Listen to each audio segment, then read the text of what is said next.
Welcome to episode 50. Welcome to episode 51 of the Nitro Rad $1 podcast up here on Patreon.com. Thanks for joining us today. We got lots of topics, lots of exciting things. I'm just making up words right now. We don't really have anything exciting to talk about, but we do have things to talk about, and I guess whether or not they're exciting is somewhat subjective. So, how's it going, Brady? I'm doing good. How are you doing? Is this 51? Yes. Am I right? Episode 51. Because I actually don't know. I remember last time being the 50th one. Yeah. But I can't remember if that was 2 podcasts ago or the last one. I have the memory of a fucking goldfish, I swear. At least for stuff like that. Yeah, how you been doing? I'm doing all right. Yeah. I got pants. I got new pants. I was gonna say those are some sick looking pants. Yeah, I bought those recently. I'm kind of boring with pants. I just wear jeans and on a day I don't have to do anything. I might just wear my PJ pants all day. That's something I've been doing a lot lately. Is just editing. Like, if I have a day where I'm just gonna edit all day, it's like, fuck it, I don't need pants. I just walk to my office in my pajamas and just do that all day, and it's kind of something very nice about doing that. Must be fun farting in the workplace. I tell you, when you have your own place, you can fart all you want. You can't even, nobody can be the parents tell you no farting allowed, bro. That's the real. We gotta take farting back from the masses. What does that mean? I don't know. I think there's just a lot of negativity floating around the farts. Yeah, farts are they get a bad rap because they smell bad, but if you're someone like me and you can't smell farts, it's literally just a funny sound with no consequences. Yeah, I mean, you hear a fart in a cartoon, you go, ha ha ha. Why can't you hear a fart in the bus station and then have to deal with people going, ew? Yeah, farts get a really shitty rep. Fuck you.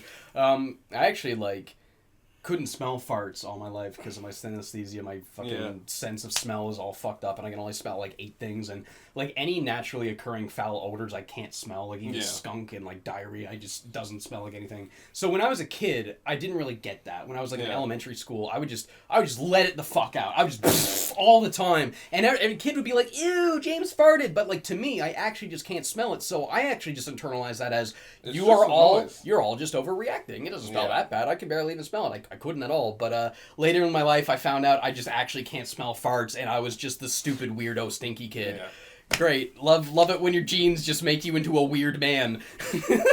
But I guess we'll go over Nitro Rad first, because that's what we always do. I've still just been editing the Psychonauts 2 video. Now I've got the video pretty much almost done, so this video ended up being almost just as long as the Psychonauts 1 video. The Psychonauts 1 video was my 3rd longest video when I put it out. And every time I'm like, man, that one took so long. Let's make this one a bit shorter. And then you just keep writing until you have nothing left to say, and then you're like, wow, this is 15 fucking pages. Oh well. And I do go back and try to rearrange things and cut some things out, because I can be a little repetitive. I think I do have a bad habit of just saying the same thing twice throughout a video, or maybe even more than that. But I don't think it's too bad with that. So it's ended up being 38 minutes. There's just a lot to go over, especially because I talk a lot about the combat and why it works.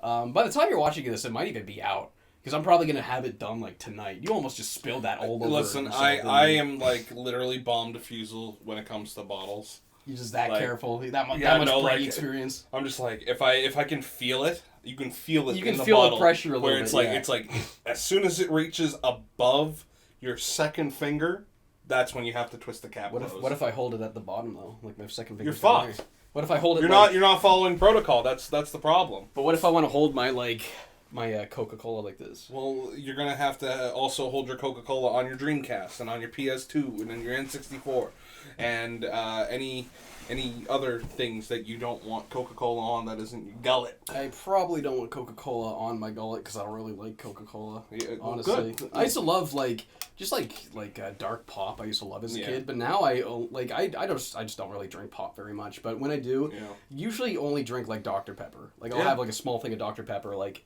once or twice a month, but that's about it. It's just an easy thing to cut out of your diet that just makes you a lot healthier. No, no offense to you or nothing. No, literally. I just realized how that sounded the moment. You.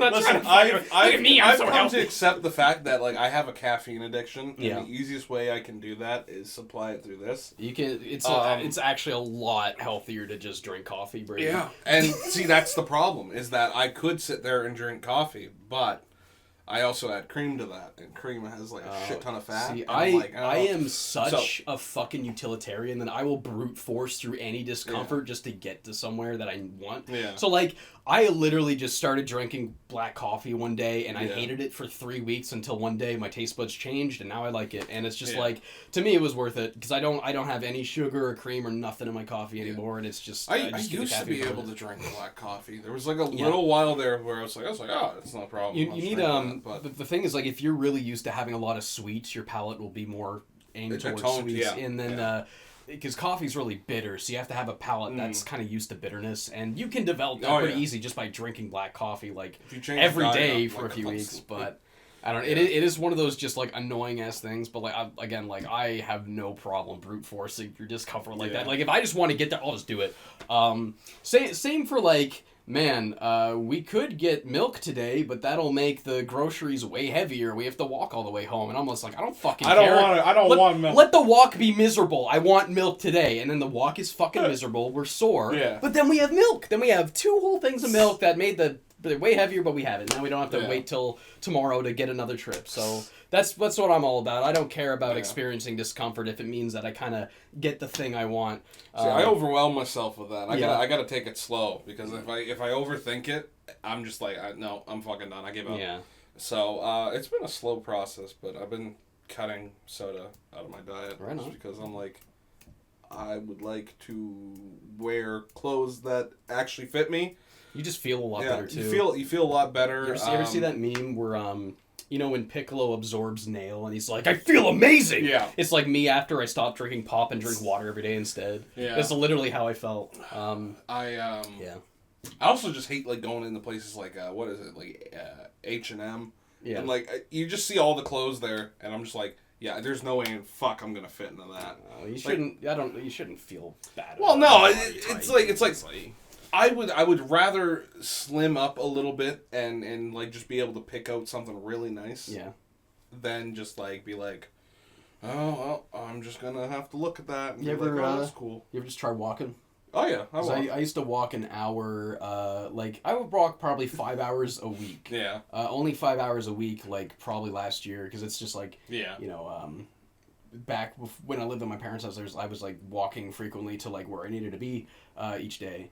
And fucking just doing that for like a year, I lost 20 pounds. Yeah. Yeah, just from walking frequently. I used to do that all the time. I'm not gonna pretend that'll work for everybody. I'm sure like different people have different metabolisms. Metabolism's a very important thing that plays into that too. And I used to have like a nuclear metabolism. Yeah. Like I could eat just pizza every day and not gain a pound. And then like you turn 23 and that just vanishes. Yeah. And it's just like, man, I stopped drinking whiskey because it's making me fucking huge.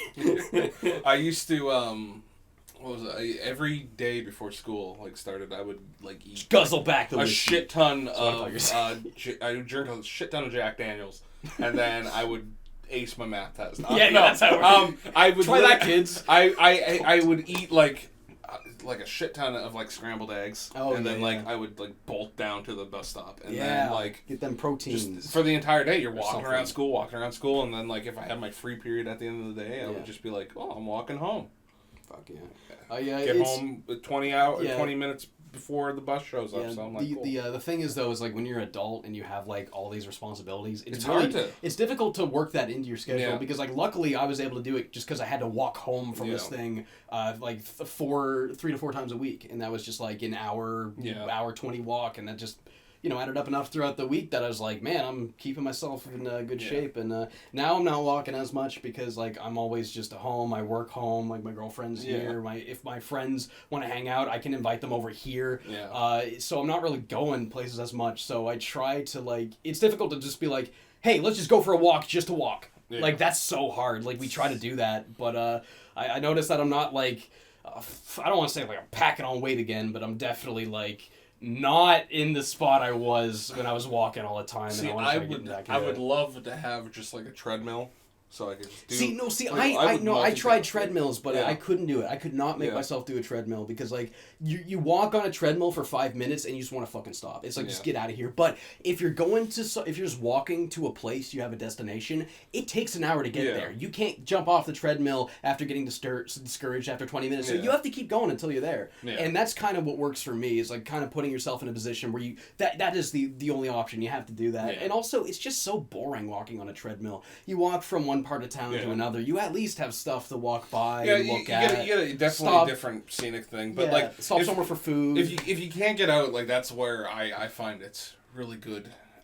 Just because like, if you have to do something at home, you can multitask. Yeah. And that's true. Again, like, different things work for different people. It just really didn't keep my attention at all. I had really hard to, because back when I lived in my folks' house a year ago, my sister got a treadmill. So there's just a treadmill in the house, and I was like, I want to try and like lose a couple of pounds. And I was trying to do that, but I just couldn't focus on it. I could not do it. I could not make myself do it. And then I just realized I just enjoyed walking a lot more, so I would just I just made myself walk home every time instead of taking the bus, and that's how I got my 5 hours a week. Yeah. But I don't know how we went from talking about Nitro Rad talking about diet and Nitro Fit stuff. Yeah. Nitro Fit, get your fit advice. My fit advice is just be patient with yourself and don't demand from yourself just because you see other people. You know, again, everyone has different bodies, different chemical makeups, that you react to food, you react to exercise differently than other people. So it's like, it's a hard thing to talk about because like it is a source of anxiety for like certain people. And it even was for me when I was like, I see myself on camera and I'm like fucking a little chunkier than I used to be. And occasionally you get like a comment from some asshole like pointing it out like, hey, he's getting fat. And it's just like, feels fucking shitty, dude. So, I don't want to like talk about it in a way to like make people feel bad about it, but it's it's one of those things. It's just like it's like, how do I do this? So let's tackle it. And it's, and I'm very, very lucky to have like a patient girlfriend who I'm patient with her, she's patient with me. We try to figure out these things together, and it's just and then basically it's all good in the end. I don't know where I'm going with this, but I'm just going in circles at this point. Take it at your own pace. I was talking about editing the Psychonauts 2 video. Yeah, how's that going? There's some... Well, like I said, I'm like almost done. I literally have 30 seconds of B-roll left to match just B-roll to. I have 30 seconds of B-roll left to do. Just the 30 last seconds of the video. I just got to put in all the clips. That, and then I got to go through everything again and take all the markers and do all the pickup shots. So that's like always the last thing I do. If every time I need like a clip of gameplay or a physical like shot of me holding something I don't have yet, I just like right click, make marker, type in what I need. So those markers go all across the video editing timeline, and then once I'm done, I go sweep back and film all the last things I need. And that usually takes about half a day. So the 30 seconds of B-roll, I'll probably have that done in like an hour, and then I'm going to spend the rest of the day just filming those pickups. I'm going to try and do that tonight. If I can't, I'm going to do it tomorrow, because I also have this podcast that I do. But that should be out very soon. Again, by the time you're watching this, it might even be out, and if it's not out by the time you're watching this, it should be out the next day. But wait a couple minutes. Yeah, wait a couple minutes. Wait a couple minutes before you start asking for the birthday cake, huh? The Psychonauts 2 video is one of the few videos where I just get really fucking excited. When I'm talking about the combat in the game, it's like, it felt like such a slap in the face to somebody that's like previously criticized combat in games nonstop, but it also just felt like the biggest like payoff. It feels like I would criticize combat in a lot of games. I really try to think about the mechanisms of what's going on beyond the graphics, beyond the gameplay, just like what is really interacting with each other here. Like, just forget about you're looking at people, punching. If you're looking at a square interacting with another square, like what are the mechanics? I try to think about games like that. And, you see a lot of things that just kind of don't work, and you get a lot of ideas of how they could, and it's a lot of, like, you're doing something different than what you bought the game for. Like a platformer. You want to platform, you want to explore the world, you want to jump around and interact with these obstacles, and then you have to stop and just do something completely different. And since it is completely different, it's like there's not as much focus on it. And then you just kind of make like a generic, kind of weak combat that's not super fun. Where in a game like Bloodborne or God of War or Dark Souls, you can tell they put a lot of work into making really fun combat. But even if they did have a really fun combat, it can still feel like a totally separate thing. And it's almost like you have these two different games you're bouncing between, and it's just kind of weird. But I always had this idea that, like, if you want to do combat, it should feel like the platforming. Like Rayman 3, it's projectile-based, so you have to, like, jump and roll and dodge, and it's moving. It's about movement. It's not about punching, it's not about combos, it's not about like figuring out a big move to hit them with, it's just about moving around. And that's what platforming's about. So it's like, how do you take that and make it the same thing with combat? And I feel like Psychonauts 2 is like the first platformer I played that like has the answer. Not just like, it's pretty good, but it's like Rayman 3 where like I praise that game's combat, but it's still like simple as fuck. You kill every hoodlum with a charged punch. It's fun to jump around a bit, but it's like, I don't know, you feel like you do this kind of like little poke at this other thing for a little bit and then go back to the platforming. It's fine. But it could be better. It could always be better, right? And Psychonauts 2 is the game that's just like, boom, there it is. This is like actually the way you fucking do it. Because like, Psychonauts 1, I also praise the combat. Even if it is kind of clunky and there's like ways just around, you can just solve it easily. And that's another thing. If you can just solve the thing easily, like I can just do these two things and you win every time. You can do that in Psychonauts 1. You just like mash, dodge, and side blast at the same time. You'll just keep side blasting and dodging and win every time, more or less. And you can use the other abilities in combat, like the pyrokinesis, but it's never better than the side blast. It's never, like the telekinesis is never as good as the side blast. You never want to use your other moves, because why would you? You can, and there's a couple of times where I couldn't side blast a guy and I lit him on fire and I felt like a cool guy. But how do you make combat that always needs all of this, and one of them is never the most important thing? Yeah. So now they reel everything back that was too powerful, and everything that wasn't powerful enough, they not only bring it forward, but they create entirely new enemies that make sense for it. So, like, for example, you have a grapple move and a slow down time move. Yeah. So they create enemies that are fucking ridiculously fast. So the only way to beat them is to either slow them down, or if you get a chance, you can hit them with the grapple and bring them over to you and get some hits on that way. Yeah. And at the same time, it's like, you can still use your other powers at the same time as the powers. So, like the pyrokinesis was changed, so you can kind of use it on the fly. You can move and use it at the same time, and there's enemies that are weak against it, and it's also like more of an AoE attack. So the side blast just kind of becomes this thing that you pepper in every now and then while charging something else. Now you're doing these two things at once. Not one is more important than the other. They're both contributing to the same thing, and then you can do them at the fly, and then they kind of cool down. They all have cooldowns now instead of like ammunition, which is great because it also encourages you to bounce between the moves more. So you pepper them in with some shots while you charge a pyro, you launch the pyro, then you dodge, and then you grapple, and it's everything now feeds into each other, and it's still about movement, and it's still about using those same moves, but they don't feel like different moves. The grapple still feels like a fucking grapple. The pyro still is the exact same pyro, you're just using it in a different context, even though if you're technically using it the same way. So I describe it as like, here it is. Now you have this toolbox you carry around the whole game to like solve the puzzles and the platforming, and now that same toolbox is the exact same thing you need for all of this too. And now everything, you're fighting and you're platforming, but it's the same thing now. And it's like the first platformer that's just done it that seamless and that well. And it was like one of those moments where it just like, it blew me away. And it was like, I really think, and I say this in the video, it should be the shining example of how to do it. And I don't mean just copy Psychonauts 2 like platforming. I mean like, you gotta figure out how to get everything you're already using.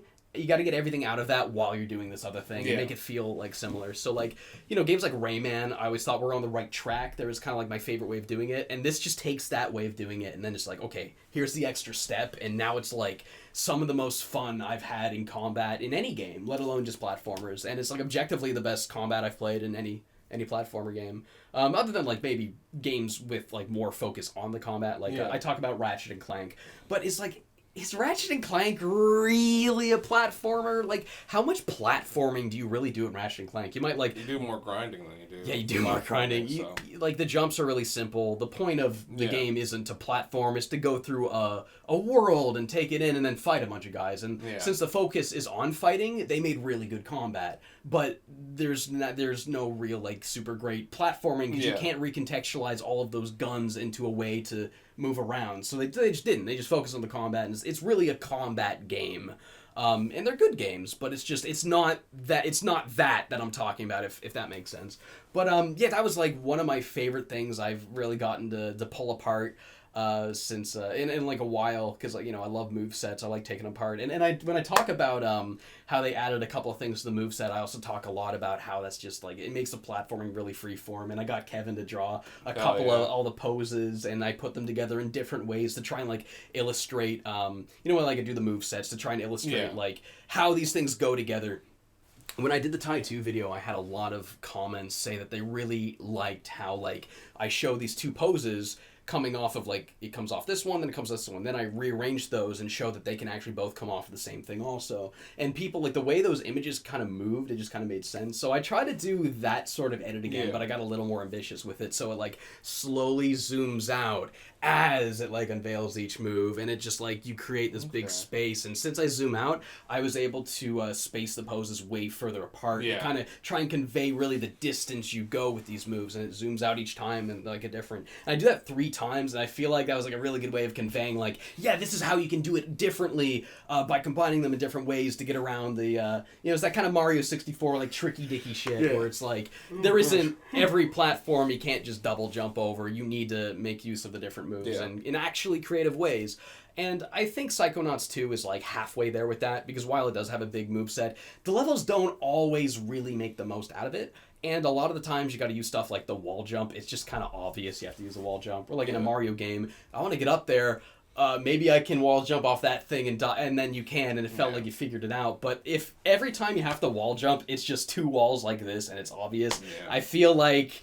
I don't really feel like I'm breaking into a toolbox to solve the problem. I feel like the game's just telling me what to do. So, but it does feel better than those usual strict magnetic wall jumps. And oh my god, when I talk about wall jumps a lot in this video, because again, it's like halfway between Mario 64's, or the Mario Blue Fire kind of good wall jumping, and the magnetic shit. It's like a weird halfway. So I talk about those magnetic wall jumps, and I was blown away by how many fucking examples I have of that shit. Every fucking game that tries wall jumps, it's like, it would be hard to program to do the nuanced way that Mario does, probably. I mean, that's why I assume you never see nuanced wall jumping. Crash 4 did that with I think it was the Tana levels. And it's literally a little glowing thing, and you go, You jump at it, and you smash the jump button, and it does it all for you. Pac-Man World 3 does the same thing. Kaya Lineage does the same thing. I had a lot of examples. I had like 3 or 4 examples I was able to throw in there.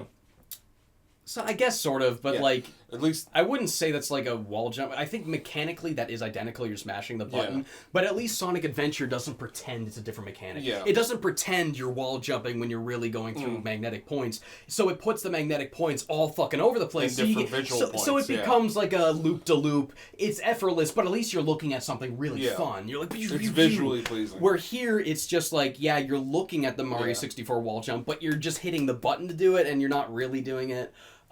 So that's one thing I kind of criticize the game for. I think like the wall jump is like a half step. It's almost there, but I still admire it for being that extra step that you never see. Because there were a couple of times where I could like jump off a wall and like save myself because it wasn't just magnetic. I could do it, but it doesn't even work anyway. Hey, that was a really, really fun video. Talk about the movesets and everything. It ended up being like 38 minutes long, so it's like going to be another long one. I don't really touch up a whole lot on the story. Because again, it's a brand new game, and I don't want to like spoil. And I don't really dive too far into the story of Psychonauts 1, but I do kind of go over how like it's got this, it's got that. I think I talk a bit about it just in like a loose way that doesn't really like spoil anything.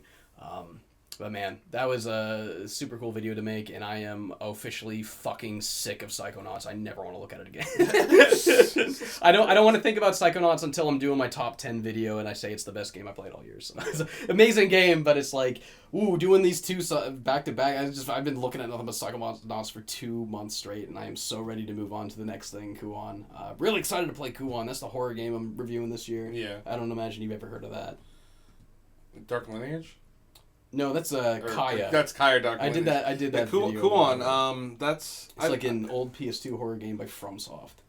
Yeah, I've heard of it. I just don't... I never looked into it. It's like one of the most expensive PS2 games. Oh, yeah. I thought I had a copy of it because a fan donated it a few years ago, but when I never tested it, I guess. So when I actually went to test it, the disc just doesn't work. Oh, yikes. So I had to make a legal backup that I'll be playing it off this. I'm going to make a funny joke in the video where it's like I hold up the disc because I want to talk about video game preservation, and I think that kind of gives me an excuse to where I say like, look, like this is the most expensive game on PS2, or one of them at least, and look, I the one I have, I'm lucky enough to have this, and it doesn't even fucking work. So, like, if I hold this up, and it's just a CD that says, I guess this is how I'm playing Kuon, and I put that in the PS2. That's good. I have the disc upstairs. As I tested that, because I wanted to make sure I have the game in playable form before October happens, I have to. Yeah, that's like a more traditional, like fixed camera angle, tank control, kind of like Resident Evil, Silent Hill 1 and 2 kind of horror. But apparently it's really bad. So I'm excited to suffer through it and find out what makes it bad. Because like the other horror games I did with FromSoft, like the Echo Knight trilogy, those games are fucking delightful. I still think about those games constantly, especially the second and third one. And the third one, while it was like a gruelingly boring, like kind of badly put together experience, it was still like a really meaningful story told in a meaningful way, and I was able to take so much from it. So like, I don't know what to expect with Kuon. I don't know if there's going to be like some sort of hidden flavor there that you really want to like show people, or if it's actually just bullshit. I'm really excited to find out. But yeah, that's what I got done, what I'll be doing, and I guess that's it for... one thing I want to say about editing a Psychonauts 2 video. I wasted almost half of the fucking day yesterday playing Rayman 3 because I talk about the enablers and how I feel like they're kind of bouncing off the idea that the Hoodoo Sorcerers, Rayman 3 had like a enemy that can cast a shield on another enemy. So I went to Rayman 3 and like, you know, I'd rather use the HD version even if it is kind of buggy. Because it's just cleaner footage, and I like using cleaner footage if I'm talking about a newer game. Like, if I'm talking about the N64 version of something, I like showing the N64 version of Mario 64. But if I'm talking about a new game, I'll show the 3D All-Stars version. So, with that mindset, I'm like, okay, well, I have a completed Rayman 3 save file on my GameCube, like I always have since I beat it as a kid, but I want to show the HD version, and I don't have a save file completed that. So I started a new game, because I didn't have a save ready, and I just played all the way through to the Bog of Murk, the third level, halfway through where you fight the Hoodoo Sorcerer. And I did all of that and realized... So the whole thing is I wanted to show the cast a shield, right? Yeah. What doesn't show up in fucking Rayman 3? The shield. Because there's a fucking visual bug. Rayman 3 on PS3 is full of visual bugs, and one of them is the shield animation doesn't load in. So he just points at him and nothing happens, and it just does not convey what I wanted to convey at all. So I was like... Great. Guess I'm going to play the GameCube version. I load up my file, go right to the area, and get it in 2 minutes. While here, I just spent like 2.5 hours playing Rayman 3 to get to that point. I felt like a fucking idiot. Like, what a waste of time. Man. But I mean, that happens sometimes. You you do something to get some B-roll, and you're like, oh, well, I guess that didn't work. And but you know, that was a stupid ass funny thing I went through yesterday. But yeah, just gotta get a few more pickup shots. I think the only gameplay bits I need is, like, Raz swiping at the air, like, just punching and not hitting anything. And then I also need, like, Mario punching a Goomba. Mario 64. But that's, like... Easy to do in Bob on Battlefield. Yeah, exactly. Go to the first level and do... Like, stuff like that I can get in 2 seconds. But when you're talking about an enemy that's at a certain level, it's like, guess I gotta play through the whole game till that point. But, yeah, then all the rest of that is just, like, a bunch of on-camera stuff, and that'll take, like, just a few hours to do. That's always my favorite part, is at the very end where you're just, like, filming. Like, me picking up the shit. All that stuff's fun. But yeah, that's it for Nitro Rad. That's what you can expect. That's what I've done. Yeah. Yeah. What have you been playing lately, baby? We've been playing some video games. Played Deltarune. Oh, the second thing of that finally came out. Chapter 2 was I haven't really played that yet. My girlfriend really wants to, so we're going to play through it together. It's out on Switch now, isn't it? Yeah, it's on Switch. That was I was surprised because I was like, man, now I gotta wait like 3 months for it to come out on Switch, and they're like, no nope, surprise. Yeah. So they showed that in that direct. Oh, we should talk about that direct too. After, we'll get to that after we talk about our games. Yeah, I've been jumping between a few different games. I've been going from No More Heroes 2 to... Oh, you're on the second one now? Yeah. So you beat the first Dragon one? Ball. Yeah. I think I was talking about last podcast. I don't know if you mentioned you beat... Maybe you did. No, I've been going between No More Heroes 2, Dragon Ball Kakarot on the Switch. I don't even know that was on the Switch. I find it's way more enjoyable on the Switch because I don't just sit there and go... This is going to take a lot more. Yeah. Because, like, now I can do that when I'm going from point A to point B. Because it's kind of like there's kind of like grindy stuff in it. Yeah. Like having it there when you're like on a bus or something is good for that. Yeah. Yeah, I find I can get more done that way. Deltarune 2, Chapter 2, it was really good. I'm not going to say much about it because... Yeah, it seems like one of those things, because I feel so out of the loop for the first time. Which is like different for me, because I feel like I'm in the loop for the first time. Yeah, like when Undertale came out, I played that the hour it launched. I stayed up late until it like came out on Steam, and I beat the game in one sitting, and then made my review for it the next fucking day. Yeah. Which is probably the worst way to really make a video about Undertale, but it was like... I thought I was like... I actually have the first video about Undertale on YouTube. I have the earliest uploaded Undertale, I don't know about just gameplay, but review. And that was great at the time, but I mean, there's so much in that review that's just like, you know, you can do that, right? And I was like, yeah, I do now, because I rushed that review right the fuck out. Yeah. And I did the same thing with Deltarune. I, like, played it as soon as it came out, shot out a review, because everybody was begging me to, and I tried to make it a fun thing where I'm like, everyone's just probably jacking off to how good this fucking thing is, so let's try to be a little more critical, and I tried to be a little more critical, and people hated it, so I don't even want to make a video about any of this shit anymore. Yeah. But I am still going to play Chapter 2. Like, it seems like, from what I've heard about it, it's, like, way more of an experience. Like, there's a lot of wacky kind of Paper Mario-esque shit. Yeah. Like, I've been seeing that Chris, where the fuck are we meme nonstop, and apparently that's not even in the game. Yeah. I tried to find the scene that was from, because I kept seeing it nonstop, and I couldn't find that scene in the game, because that scene's not in the fucking game. Someone just made it up, apparently. But it's funny. It's funny when, like, the biggest thing about something isn't even from it. Yeah. It's just so weird to me. Yeah, no, I gotta say the writing in it is really good. Yeah. The story is just good as a continuation of the first one. And I love just most of the character designs that are in this one. It's really good. Yeah, there's a lot of, like, there's some new characters and stuff. Yeah. No, there's this one guy I fucking love. He's awesome. That's as much as I'll say about that. Was there anything else I've been playing? Brady, get your fucking feet off screen.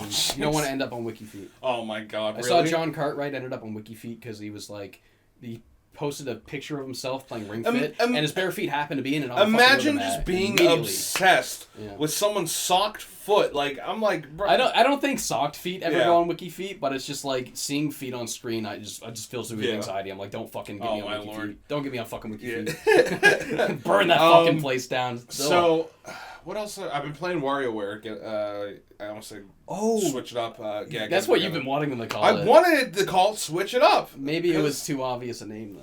Maybe. And sometimes the simplest thing is the best thing to go with, because, like, get it together. How is it? Because it looks like nothing to me. It looks like you're moving a cursor into objects, and it looks like... But Kevin's been telling me it's actually really fun. So the best way I can explain it is all the characters have different ways of approaching these mini games. Yeah, and I know that much. But, like, what does that look like? So, like, let's say you're playing as Dr. Krygor. Yeah. He has, like, this inflatable, like, swimming tube. I don't like you gesturing at your crotch and saying inflatable. He has a fucking floaty, alright? He's got like Jesus Christ. Flotation device. Okay, yeah. So he has a flotation device that is not inflatable. There. You happy now, viewers? And with him, he can swim around the area by pressing A and holding A. Okay. Someone like, let's say, 5 volt. 5 volt's the mom, right? Or is it? Yeah, 5 volt. Because 9 volt's the kid. Yeah. So 5 volt, she has, like, that mini game where fucking 9 volt's playing the video game and she'll catch you. Yeah. So that's so you gotta pretend it. So she is, like, asleep, and, like, you use her, like, fucking sleep paralysis demon form to move around, and then when you press A, she warps to it. Oh. And she's like, rah, like that, and then it fucking, like, activates or hits something or causes something to move. Yeah. Wario has, like, a jetpack, so he moves around, like, the area, and, like, you press A, and he'll do a shoulder bash. Okay. So, like, all these characters have different things. That's interesting. Cricket and Mantis have, like, jumping. Can I just say, like, the shoulder bash, I don't think has ever been in WarioWare. That's from, like, the core That's from Mario. Land. That's really, that's cool that they actually kind of acknowledge that. But if we continue, Cricket. But, like, Cricket and Mantis, they have, like, jumping abilities. So, like, you'll have to jump into something or jump over it or avoid it that way. Katana, Cat and Anna, Katana, they have, like, they're constantly jumping. And as they're, like, bouncing around, you can press A to throw Ninja Stars. Shurikens and Ninja Stars. Yeah. Who else? Jimmy T. When you move him in a certain direction, like he'll point, and then you press A, and he'll bounce towards it. Because when I first saw the gameplay, it looked like they were just moving the characters with the joystick. I didn't realize that was just Wario, because this sounds way more interesting than what I took from that trailer. It's definitely an experience. Did you bring it? Yeah, I have it with me. Let's fucking play it later after the podcast. I want to play it for at least a few minutes. Yeah. I beat it in one sitting. I streamed it. I had a blast with it. I thought it was fun. Well, the Wario, like, stories always don't take very long to get through. But then you keep going at the mini games and like the high scores. Yeah, is the real fun of it. You can also like customize the characters by giving them like little presents, and it helps level them up. Oh. So you can change their colors there's, up. Like fun stuff to unlock too. Yeah. Because I like that about Touched. Like I think Touched is one of the weaker games, but all the unlockables make it fun. Yeah. I personally still love Smooth Moves. Smooth Moves is my favorite WarioWare game. Gold followed by second. Gold. Yeah. Yes, Gold is just gold. What can I say? Yeah, it's they're really good. I would say we could definitely play it. Because I gotta try it. Because again, when I saw gameplay of it, it looked like nothing to me. Yeah. But I hear people say it's actually fun, so I want to like actually engage with it and try and figure out what's going on there. But that does sound like there's a lot more there than I initially thought. Yeah, so I'm excited to try it. Me and Kai, we fucking play it all the time now. We're just like, let's boot up WarioWare, and then we'll just play it. And like, sometimes he beats me, sometimes he doesn't, because I know life video games, and then he gets more enjoyment when people beat me in video games. Because I'm too Brady. good. Poor Big Brady. Yeah. What else anything else I've been playing? I haven't been playing Sea of Thieves because my fucking subscription has gone off. I've been landed or docked onto land or stranded on land for the longest time. I need to get my sea legs going again. Land stranded. My cyber sea legs. My cyber sea legs. Yeah. Sea of Thieves seems like a game that'd be really cool in VR. I would love to experience that. Launching out of the cannon in VR. Oh my god! Yeah, that'd be fun. Just going hand to hand in a sword buckling. Yeah, it's like all sword fight with skeletons. Every game I want in VR is just like a first person game, just a VR version of it. Like Deus Ex, Human Revolution, and whatever the one after that was called, Mankind Divided. Like, just put those two in VR. Just do the same thing Resident Evil and Skyrim did. You just have the controller. You just same controls. You just look around in VR. I think it could work. You could definitely rework those games into that. And it's just like that's what I want from VR. You know what? I'm surprised they didn't do. What? Metal Gear Solid VR missions. Literally VR missions. Why the fuck did you not do that, Konami, you bitches? Well, they don't get ideas about anything. They don't get ideas. They just take them. They just license their characters to companies that actually want to do shit with it. It's like, hey, go make a fucking Castlevania show. Like, throw fucking Snake in your fucking Smash Bros. Game, and then they just take the money from that. That's all they fucking do. They don't want to make games. They just want to like make other people do shit, make money for them. Yeah. That's like the worst, when a company doesn't even care about their properties and they're just like, you make money for me with Castlevania, Netflix. Like, fuck off. I don't know what to do with this. They make me money. Yeah. All they do is make fucking like casino machines now. Yeah. It sucks like that. That was the most boring. The most boring gamer is a gamer who just plays casino. God, you ever go to like a pub that has a casino machine in the corner? You see like two old people just pulling a thing over, and they just they don't leave. Like you start the meal and you finish the meal, and they're still there, and you just feel bad. Like this is their life. You ever sit in a gas station convenience store waiting to pay for something, and you have to wait like 15 minutes for this fucker to just scan all his goddamn lotto tickets and scratch tickets and peel tickets? I remember I used to sell lotto tickets when I worked at a pharmacy because we just had them behind the counter. And like, man, some people will buy I would get like regulars, like these old men and women that would just like, I guess they're just blowing all of their pension on buying a shit ton of lotto tickets, and you see the same people buying them every single day, and they never win. And if they do win, they just get half. Put it back into it. Yeah, they get half of their money back, and they just buy more immediately. And it's like, you're all delusional. Yeah. You have a better chance of being struck by fucking lightning and wasting all your money than. I don't know. I have a better chance of meeting Charles Martinet. Yeah, don't gamble. You know the way you gamble? You take $50, you go to the casino, and when you've spent $50, you're done. And then you have fun. Whether you get money or lose money, you have fun. Here's what I do. I take $5 to a casino. You go to the jukebox. I go... you either go to the jukebox or the roulette table. You slap down that 5. If you make 10, you go away, and now you can buy yourself a value meal. Yeah. I got the credit, and that's what I used. And I used that up, and I had $5 won from it. And so I was like, well, you know what? This was free $10. Yeah. I have $5 in my pocket that I can actually use. let's just put it on a roulette table. And I won $10, and then I left. I was like, I'm done. That's cool. The only thing I lost was my fucking favorite sunglasses. Oh, yeah! That's the thing I lost at the casino, and I was sad about. I remember I just took $40, and I went through $40, and after I went through my whole $40, I got lucky, and I had $18 back, and I just got drunk at Applebee's with it, and then all you guys hated me. Man, your vibes were really off at Applebee's. Good times years ago. Yeah. But I've been playing some games too. I've been playing a lot of Eastward. Yeah. That game's fucking awesome. It's like that game tricks you into thinking it's just going to be another cutesy Earthbound inspired thing like Undertale or whatever, but it's like, no, this feels like a very adult, mature experience. Like, you know, they swear, there's like some mature, like, there's like some spooky ass mystery shit. Like, I feel like I haven't felt this way since playing like Lisa, like years and years ago. Like, you're going into like spooky factories and there's like what the fuck is all this shit? And then things like kind of get a little dark sometimes, and then you get like, the combat's really fun. It's kind of like a Link to the Past style gameplay where you just like, you know, you swipe in the direction, you put down a bomb and you solve puzzles. You also get like a gun though, so you have like ammunition. Then it kind of becomes almost like not quite a survival horror game, but it's like almost like that. It feels like, I know like, it is so unoriginal to say this game, but if I had just to combine two games to get the idea across, I would say it's Earthbound, The Last of Us. You know, you got the gruff old guy and then the spunky little girl, and they're kind of going on the journey together to figure out what's going on in this post-apocalyptic world, and you start learning, like, things that are kind of scary, but at the same time, there's all, like, these quirky characters along the way, a lot of, like, great banter, the writing's really, really great. It is kind of wordy, like, the characters will just, like, keep fucking talking, and cutscenes will go on for a while, and that's great because the writing's really good and we're having a blast with these characters, but like, I could imagine there one time we like died and we had to go back to a save and we had to like sit through the whole like 5-minute cutscene again, and it was kind of like get through a little dialogue. So it is a bit wordy. That's really my only critique of it. Like, I feel like if you could skip the cutscenes or something, that would fix it. But other than that, it's like the story's great, the combat's great. Like it feels like Mario and Luigi when you like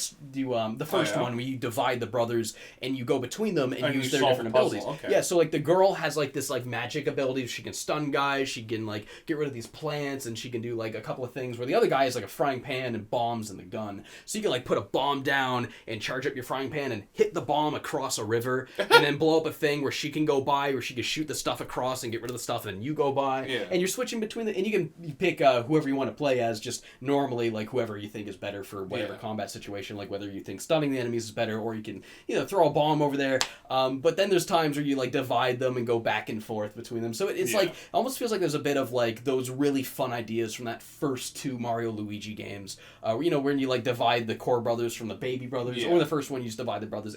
They do that stuff, and it feels like they're going more with it. They're doing more than those games did with it, and the abilities are really interesting and fun, and yeah, it's super, super great game all around. It's fucking gorgeous looking too. I think that is actually one of the nicest looking like 16-bit kind of pixel Super Nintendo-ish graphics. Like the way they play with light, the way they made each sprite react to like the rays of light. It doesn't look like they're just throwing a light filter over it. It feels very careful and planned, and it looks gorgeous. Like you rarely see light interact with pixel graphics and look this good. You can tell they actually have different versions of each sprite planned for the different like colors to go over them. Really gorgeous fucking game, and it's been a blast. Really, really recommend Eastward. Definitely worth the $30 it is, and it seems like it's pretty long. Like, we're like 10 hours into it, and it feels like we're nowhere close to the end of it. Really? Maybe halfway through. I don't know, but I've been having a really great time with Eastward. And I've also been playing that Outer Wilds DLC. Yeah, you were showing me something. I showed you a little bit. I showed you the new area. Outer Wilds is kind of hard to talk about without spoiling shit, so I'll kind of be as general as I can for like maybe hear my thoughts. For those that have played it, you'll probably know what I'm talking about, but those that haven't, I'll try to like put it in a way that makes it sound exciting too. So like, it's cool. It's not what I predicted. It's not the whole you go to another older version of the solar system. I haven't finished it, so I don't know for sure, but so far it's not that. But they do have a new area. I think the way you access it is just genius. Like, there's legitimate mystery to this new thing. Freaked me out. It freaked you out. Yeah, when I showed you, like, and I showed you the way you find it. But basically, there's like a new satellite, and they're just like, hey, this satellite saw a weird fucking picture. Go check it out, and that's it. And you just got to figure out like, whoa, so that's going on. So then you put the pieces together, try and figure out how to get to it, and then once you do, like it's kind of I want to say it's kind of like a new planet. It's like a new area. And one thing I was hoping for is like if they're gonna add a new area, well, every planet in the core game kind of has its own gimmick. You know, you got like Ash Twin pissing all over Ember Twin. You got like the Giants Deep with the heavy gravity that pulls you into like the oceans. Yeah. You got Timber Hearth, which is kind of like, you know, the normal gravity, but you got the wide areas to kind of really soar over everything and play with the jetpack. And then you got like Dark Bramble, which is just a big maze of like weirdo like quantum shit. Yeah. Like and then Brittle Hollow, the planet that falls apart like as the time goes on. There's a lot of like I was really hoping that it would have its own unique gimmick, unique from all the planets, that would be really cool and interesting. And yes, it is a completely new thing. I guess the concept's a little similar to One Room you go in, but it's like big and they make like a whole area out of it.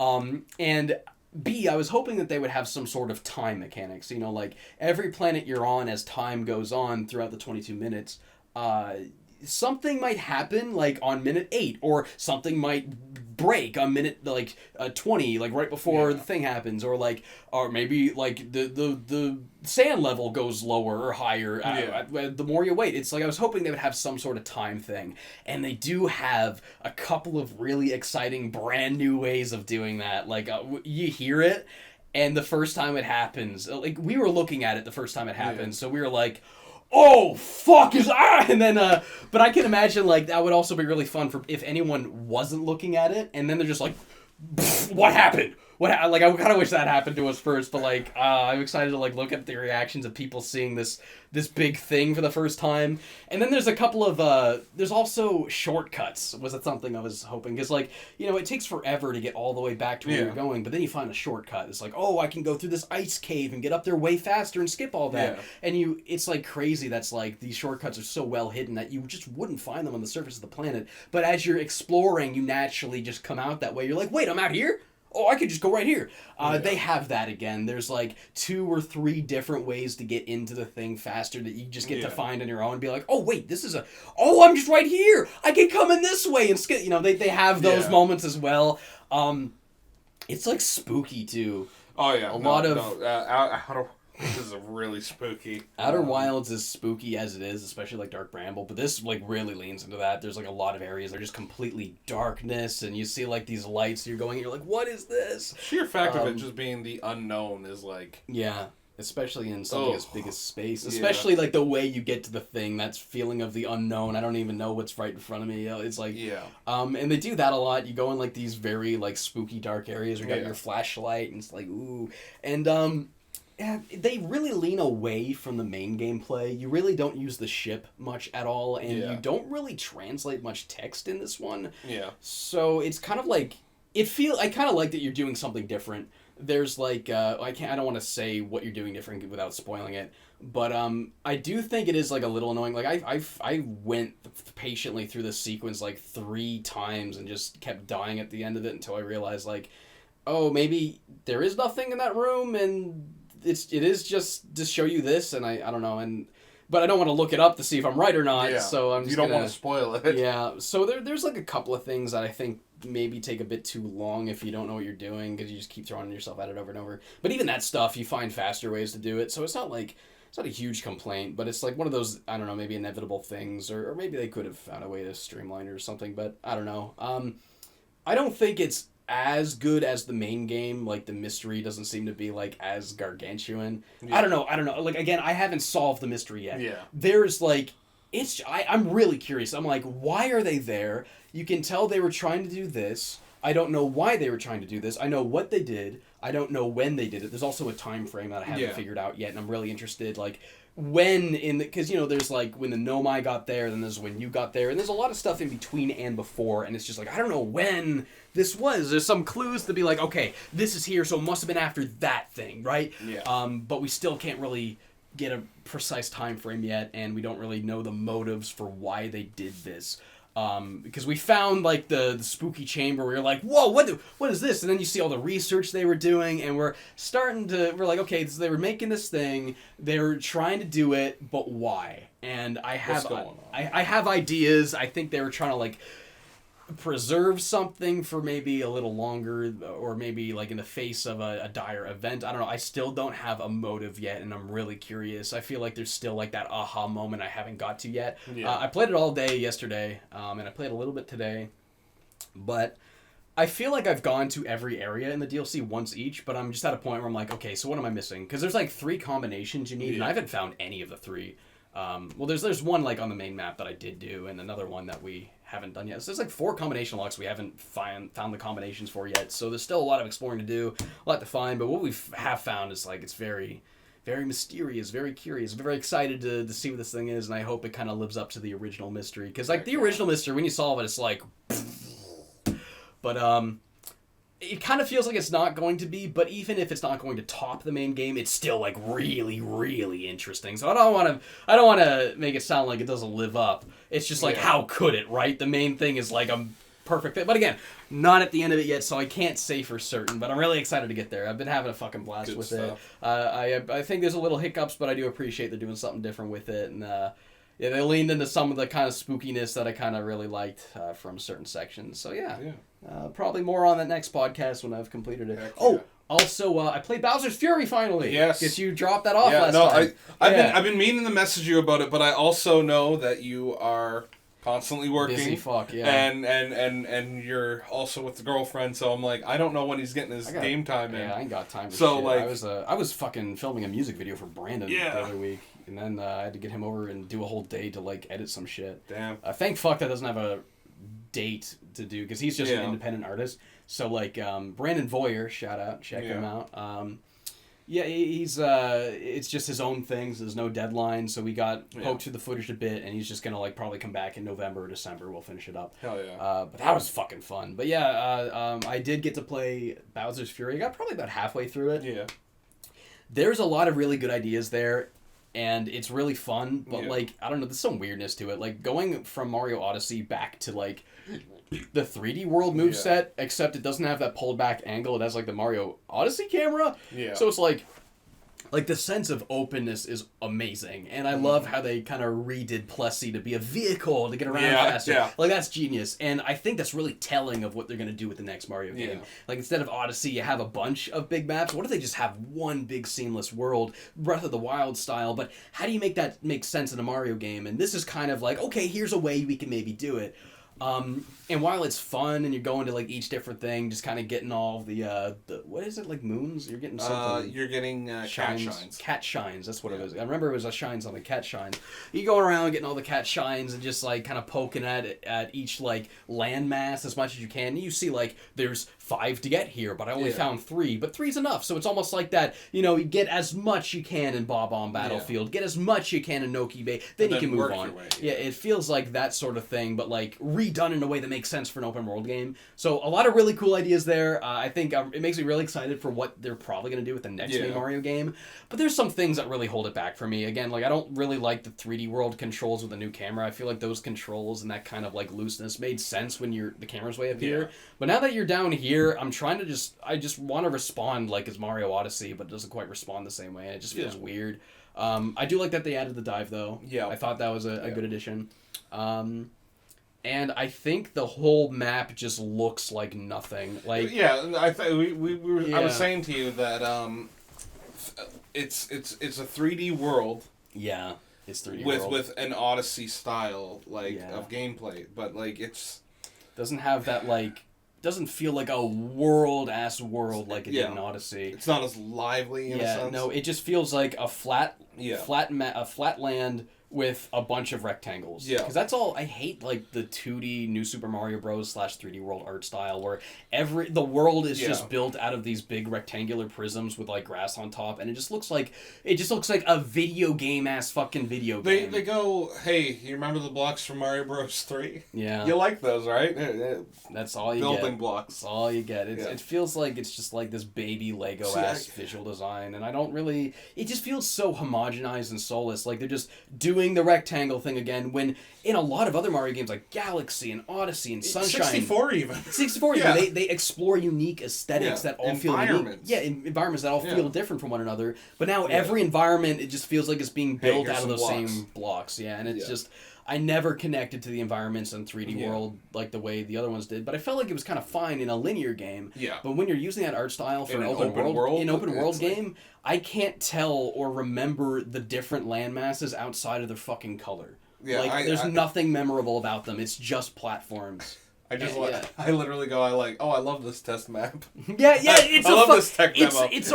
That's exactly what it feels like. The gameplay's really fun, but it, like, visually, it looks like a fucking test map. And I really hope they don't pursue that visual style with the next actual Mario game, because it just feels so homogenized, so repetitive, so nothing. It looks like I'm looking at fucking nothing. I think they really hit it with Odyssey. Like, how the worlds work. I don't know. Going back to Odyssey, there's a lot I like about it, but, like, I think it's fucking weird, some of the photorealistic decisions. Yeah, definitely photorealisticness for sure, but, like, I loved, like, places like the Desert Kingdom and... I guess I'm talking more so the characters. You're talking about the world. Yeah, I'm not talking about, like, characters and stuff. Like, I really liked, like, the Desert Kingdom. Desert Kingdom was a perfect example of that, because, like, you had, like, all these new structures, very odd places, and the characters fit in very well. Yeah. But like then you have like say like New Donk, where you have like the real life people. I thought when they were showing off concept art, having like the Mario-esque people, I thought that would have been fantastic. That would have been perfect. That would have been awesome. Yeah. But like they just went with business New York Wall Street business guy. It was a weird art decision. Or direction decision, whatever decision. It was a weird decision. Yeah. It really would have been better with just like cartoon-ass people. Yeah, I think the more cartoony the characters looked, the better they were. Yeah. Aside from the snails, I didn't like the snails that much. I wasn't huge in the snails either. Yeah, I think they should have had the Piantas for the beachside kingdom. Oh, that would have been awesome. Or even the Noki Bay people. Like, even if not as like the main NPC, they should have at least had them in there. Like where were the Piantas? Come on, don't. Because come on, you're the whole point of Mario Odyssey is like you're traveling to different locations. It's experiencing the different areas of the world. You could have just had a Pianta be like, "Hey, I'm visiting here from Delfino Island." You know, that just fits that theme still. Who would have thought there was this nice of a tropical place outside of my own home? But they really didn't want to like imply there was areas outside of the ones you go to, so they only use NPCs you can meet in other designated zones. Yeah. Which is I get it, but it's also like I don't know.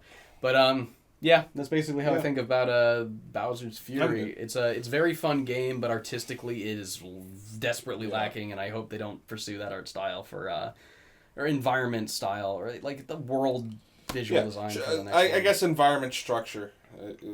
It's like structured very, very well. The mechanics are very good, but it's just a visual bore. Yeah. But again, it's just an add-on thing. They're trying ideas onto the, sticking it on the existing game to sell it again. So like, who's to say that they just had to quickly make something visually that just kind of felt like 3D World, where like they didn't have the time to like get the artists in to draw the environments, be like, that's cool, let's just mod all of that. They didn't have. I'm sure it's more of a time thing. So hopefully I'm sure the next Mario game will look like actually have interesting environments like Odyssey and Galaxy and shit. But speaking about new environments, that Nintendo Direct. Oh yes. I'm just gonna say, Kirby in the Forbidden Land. About fucking time we got a 3D-esque style Kirby, because like they were working on that for a while. Like I don't know. I'm really worried there's gonna be nothing to that game, because Kirby games are already kind of baby mode as it is. It's just, you just get a power and all it does is make you attack a guy in a different way. So it just becomes this kind of like mindless, like you're just watching your character do funny things, but it's not really challenging you mechanically at all. And this looks like it might be that pushed in a direction that just completely makes it meaningless. Yeah. Like, you know what I mean? Like, I don't want to be too pessimistic, but it didn't really look like there's a whole lot going on there. Like, it just looks like the same thing, except you can Kirby. Walk around this space and it just feels like I can just walk by everything, or I don't know. I'm worried there's going to be nothing to it, but I am really on board with the idea. Like, this is the first time I've done a 3D Kirby game. That is an exciting thing. I'm excited for it because, like, I've been watching the early releases and like trailers for like Kirby games for a long time. Yeah. Like there was what was it, when Kirby Air Ride was going to be on the N64, they had like tech demos of that. Yeah. They had like a 3D tech demo of a Kirby game. They had the Kirby Return to Dreamland tech demo for like the GameCube. Yeah, it was still side scrolling. Yeah, it was all side scrolling, but like all these cool games, like they're finally getting around to doing them now, and I'm like, okay, like I'm finally going to be able to experience Kirby in a 3D environment, which I think that's going to be fun just for like me. I'm just worried it's not like gonna make much sense in 3D. As like a game, it's like it's just I don't know, because like if you think about it, like all of these games that went from 2D to 3D, they made a lot of big changes. Like they fundamentally changed what a Zelda game and Mario game is. Mm-hmm. This looks like it's the same thing, and I don't know if 2D Kirby makes sense in 3D. You know what I mean? But again, I might be just being a little pessimistic, a little overcritical. It just looked like there's nothing to it to me, and I'm really hoping I'm wrong. Again, with like WarioWare, it looked like there's nothing to it to me, but there was something beyond that. So hopefully I'm just wrong again. I think with Star Allies too, like that game came out, a lot of people were like, whoa, and then it was kind of like, yeah. It was just kind of, I got Star Allies, and I played the first bit of it, and it was a gorgeous game. It was like, this is just another Kirby game. Yeah. Just another Kirby game. Well, Kirby's just Kirby. You know? You just, it's not that challenging. Yeah. You suck up guys and watch your guy do fun moves, and it's like, I don't know, it's like a popcorn game, but... I find both Kirby and Yoshi are the kind to be like, hey, shut your brain off and just play it. I feel like the older I get, I just feel less engaged with those sorts of games. Maybe it's just a me thing. Maybe it's just because I think I demand so much like mechanical nuance for platformers. You explore like games like Psychonauts now and stuff like that. That's where you're like going like fucking ham with stuff. like when I play a game like Kaya Dark Lineage and I see that they like use wind to turn like a wall into a platform in an interesting way, I'm like, yeah. But when I just see Kirby just done again, but it's 3D, and I'm like, I don't know. It doesn't make me feel a whole lot, but I'm hoping it'll be good. Yeah. Really weird setting, like the world's dead apocalypse. You're going through the ruins. I think it kind of gives me Pikmin 2 vibes. If that makes sense, because you do a similar thing in Pikmin 2. Yeah, so it's a cute idea. Someone tried to like line up a picture of Captain Toad with Kirby. And it was like, this looks like New Donk, and I'm like, no, that just looks like a normal building. Looks like two buildings. Some people just see whatever the fuck they want, though. Yeah. They're like, hey, there's a building in this, there's a building in that. It's got to be the same thing. As people think about us, just think based on pure association. Going way too crazy on that conspiracy theory stuff. Yeah. Dude, there's a character who's red and wears a mask, so it's definitely something about Bionicle. No. That is the stupidest fucking shit I've ever heard in all my Tuesdays. Oh, is it Tuesday? No, it's fucking Friday, bingo. That's what I was going to say. I thought it was Friday, because you said you were only available Friday. I don't know if you meant this Friday or next Friday. Wait a minute. Just fade. What else did they show? What else they showed? They showed Splatoon 3, which I'm like, cool, more Splatoon. They showed the single player. The fucking song they played was like nuts. It was like cool. Yeah. I'm kind of behind because I never played Splatoon 2. Apparently Splatoon 2 is some really cool fucking music. Oh yeah. Just really like different, just really interesting. Almost sounds like breakcore or some shit where it's just like very sporadic. I didn't play the first one, but I played the second one, and then I played the Octo expansion, which was really good. I thought that was like the best part of everything. Because I remember everyone said the campaign in 2 was kind of like, but then apparently the Octo expansion. The Octo expansion fucking slapped. Yeah, buddy. Because like, what was it? When they were showing off 3, they had like the mammalians, mammalians or whatever, like just these mammal guys. So mammals are returning again. Yeah. So because I know the cat guy was like a mammal. Yeah. So it's like they're doing some. The mammals are coming. I don't know. Yeah, they're doing fun stuff with it. I like how they kind of like. There's a new thing like the mammals. What you know? It's like it's like Donkey Kong. You got the monkeys and lizards. What lizards doing? I don't know. Like they're. But when that's like a new thing, it feels like okay, this is fun thing we're doing. What was it that happened? It was at the end of the Splatfest in 2. It was Order versus Chaos. Oh, yes. And Chaos won, and you see just like how the world is like currently. Yeah. And Eiffel Tower's upside down. Yeah, the Eiffel Tower's upside down, and like I'm just like I really do like the idea that the Splatfests have an effect on the story later on. It's like, so it's, like and that's you see like this border Mad Max like wasteland almost. You know, fucking Kojima out here thinking he's making a new genre just because you can see player messages and, you know, all those little interactions with like interactions with other players. And it's like Dark Souls already did this, Kojima, but like no, Splatoon 3 is the real fucking Strand game. They're making the story based off of what the players were doing in the previous game. Yeah. I don't know if games have done that, so that's fucking cool. Yeah. Splatoon 3, the real Strand game. Your choices. Splat Stranding. They showed off Bayonetta 3. Oh yeah, finally! I've Finally! Yeah, I've been kind of off and on with Bayonetta. I've never for played a while. it. I don't care about it. I just know it's like a big thing. People are it's waiting cool for forever. Yeah. It's cool. It's a really good platinum game. They teased fucking Astral Chain in there, in the and I beginning, literally was like, "Are we getting a sequel to Astral Chain already? Oh, let's go!" And then I was like, "Wait a minute." This is how my thought process went. I saw the demons and I'm thinking like, this is some Devil May Cry ass shit. This has got to be a platinum game. Yeah, I immediately was like, this is a platinum game. And then I was thinking, is this like a sequel to Astral Chain? And then you see Lappy, and I was like, okay. And then I thought it felt too obvious. I was like, no, you know what? This is a platinum game, but it's not Astral Chain. I bet it's going to be. And then, like, you saw the foot kick the monster, and I was like, oh, it's Bayonetta. Of course. Yeah. Of course. It's finally Bayonetta 3. I was so pushed into the idea of just be like, we're not going to see Bayonetta 3 ever. Yeah. Because, like, it's just been... Felt like vaporware at this point. It was... What was it? It was announced in the first year of the Switch. It was announced before the Switch was out, I think. Yeah. And I was just like, oh my god, I can't wait to see what that's like. And then, like, no news. Yeah. Here's a slight teaser to be like, hey, it's still in development. And I'm like, okay, cool. But, like, that, I was like, okay, this is a platinum game. Yeah. This is Astral Chain. Sequel, maybe? Maybe? Okay, what else is a platinum game? Just over my head. Yeah. Oh, and then as soon as I saw the foil, I was like, Bayonetta! Yeah. Oh, let's go! I felt like I just put the pieces together, like, probably 3 seconds before the unveil, and I was like, oh, yep, there it is. You can really tell, like, platinum games as, like, a platinum game, I find. Yeah. They have a very precise, I guess, engine. They have a very, their games are very polished and very fast, so, like...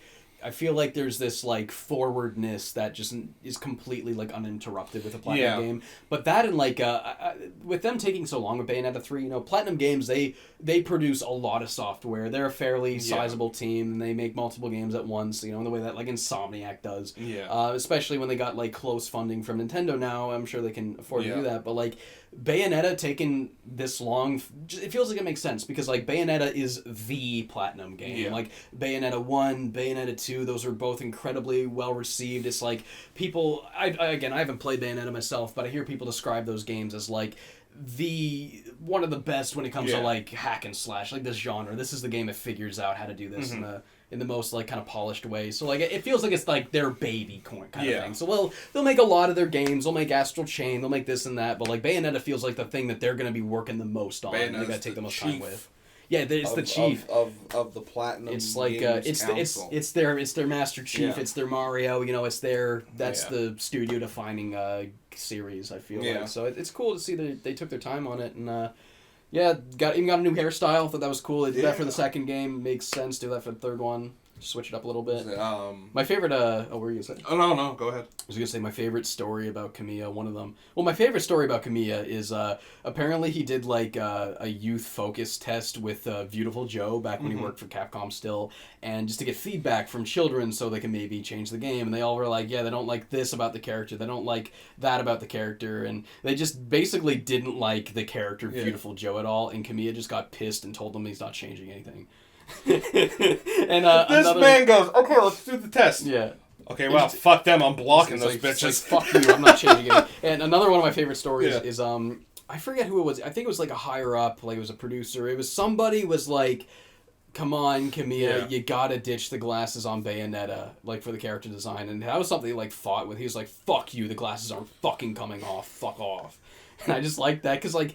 Imagine if, like, because that's a problem with, like, a lot of media. Like, you know, there's always the one character that has to have huge tits for the sex appeal just because you know some producer up there, like, who had controls, like, throw a character like this in it. And they're like, okay, I guess. Yeah, but, like, Kamiya is the kind of guy who's like, the glasses aren't fucking coming off. Fuck you. And I'm glad to see someone. He has there a backbone. stand his fucking ground, because like I feel like the glasses off of Bayonetta would just it just looks weird. Character. Wouldn't be the same. I feel like that is like an iconic part of that character. You know, it kind of conveys like a little bit of like that sassiness, that kind of like I know shit. I know what I'm fucking doing. Fuck off. You know, there's class to it.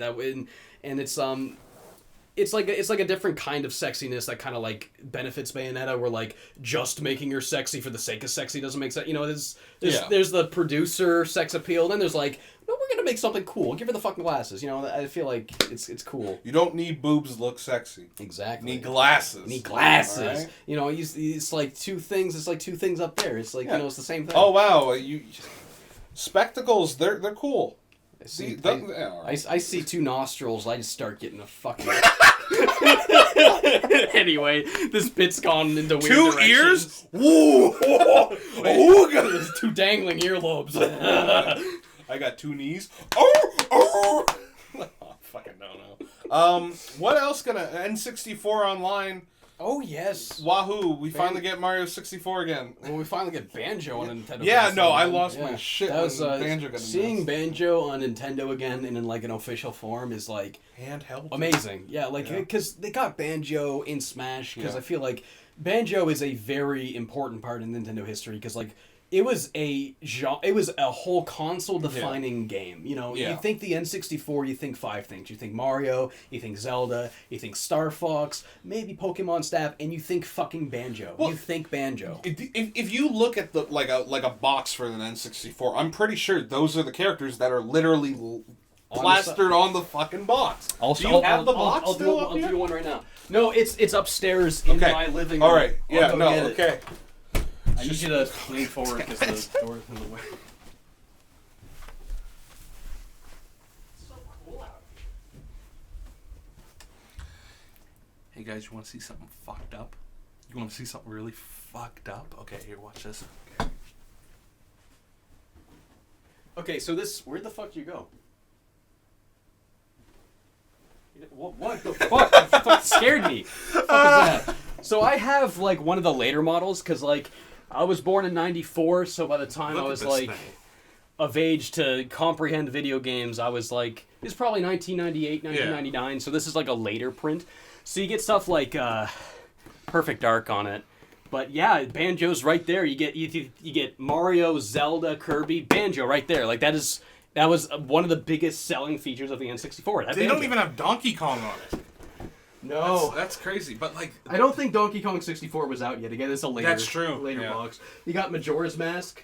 You got You're showing me. Games. Gotta show them. Oh, what am I doing? Yeah. It's the back of the box. Yeah. No. This is actually in really good condition still. Yeah. I kept it in pretty good condition. I mean, it's a little rough around the edges, but like I try to keep my shit in good condition. It's funny, you wouldn't know it from my videos. You see me like break shit occasionally, but like. No, I take good care of my shit. My favorite thing about this box is the Eternal Darkness on the back, because that was originally an N64 game. Right there. Okay, but when have we ever saw this model of Link? Because that's 3D rendered, isn't it? That is a 3D render, yeah. Where is that render of Link? This fucking render of Link, what is that from? Yeah. Yeah, that's 3D. Because all of the renders for Zelda 64 were 2D illustrations. They're all illustrations. I'm going to put this somewhere safe. Okay, okay, that's really cool, because let's get the door closed. When I see that, I'm like, that's like a Final Fantasy VII Link. Yeah, it does look like a Final Fantasy VII Link. It looks like the 3D art for Final Fantasy. It looks like a fucking Mario RPG render, almost. Yeah, no, that's really cool. But N64 Online's happening. Yeah. That means we're going to have multiplayer for Mario Kart 64. And you have to pay more money. And they didn't say how much so far, because you know it's it's that greedy ass business bullshit where they'll put out the news and they won't say the price because they want to see how people react. They want to see how pissed off they are. And if we don't act pissed off enough, the less pissed off we act about this, the higher they're gonna charge for it. You know that's what they're doing.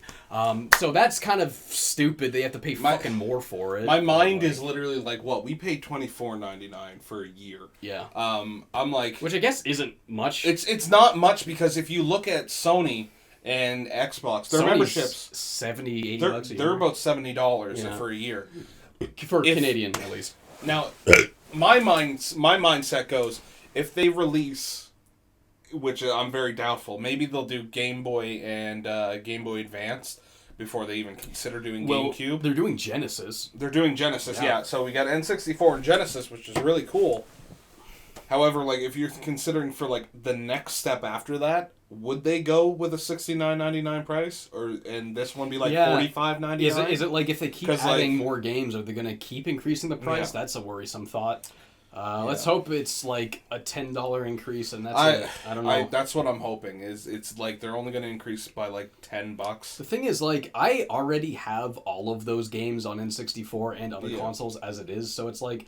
But the thing is, it's like, I would love to play it on the Switch, because the Switch has the one thing none of those other consoles have, is you can play it on the TV and portably. Yeah. So it's like, would I like to have Banjo-Kazooie portably? I guess, yeah. Yeah, no, like, see, that's me. It's convenience. That's what I look at. And they get you. They always find a way to get you. Fuck was that? I don't know. That was me being sad about being... So since Rare is on board with letting them have Banjo... so we could see Diddy Kong Racing, we could see Donkey Kong 64, the multiplayer for Donkey Kong 64. You and I could just literally be taking dumps and we could play the first-person shooter multiplayer mode. Who owns the 007 license for video games? It's split up among, like, a shit ton of different people. Because, like... I don't know that's how that works, isn't though. it? You hear that phrase come out of people that don't know how this works. I don't know how it works. You'll hear Donkey say the license is split up. It's like, he didn't put any reason. He just said that. It's like, it's a complicated thing. Yeah. Like, when he said the license is split up on GoldenEye, he means it's equally owned between Rare, Nintendo, and MGM. Yeah. So it's like... The way licensing works is weird. I don't understand it. But I wonder if Nintendo would put in the effort to get 007 GoldenEye on the N64. Because that is a huge step in that way already. I think it would be really good.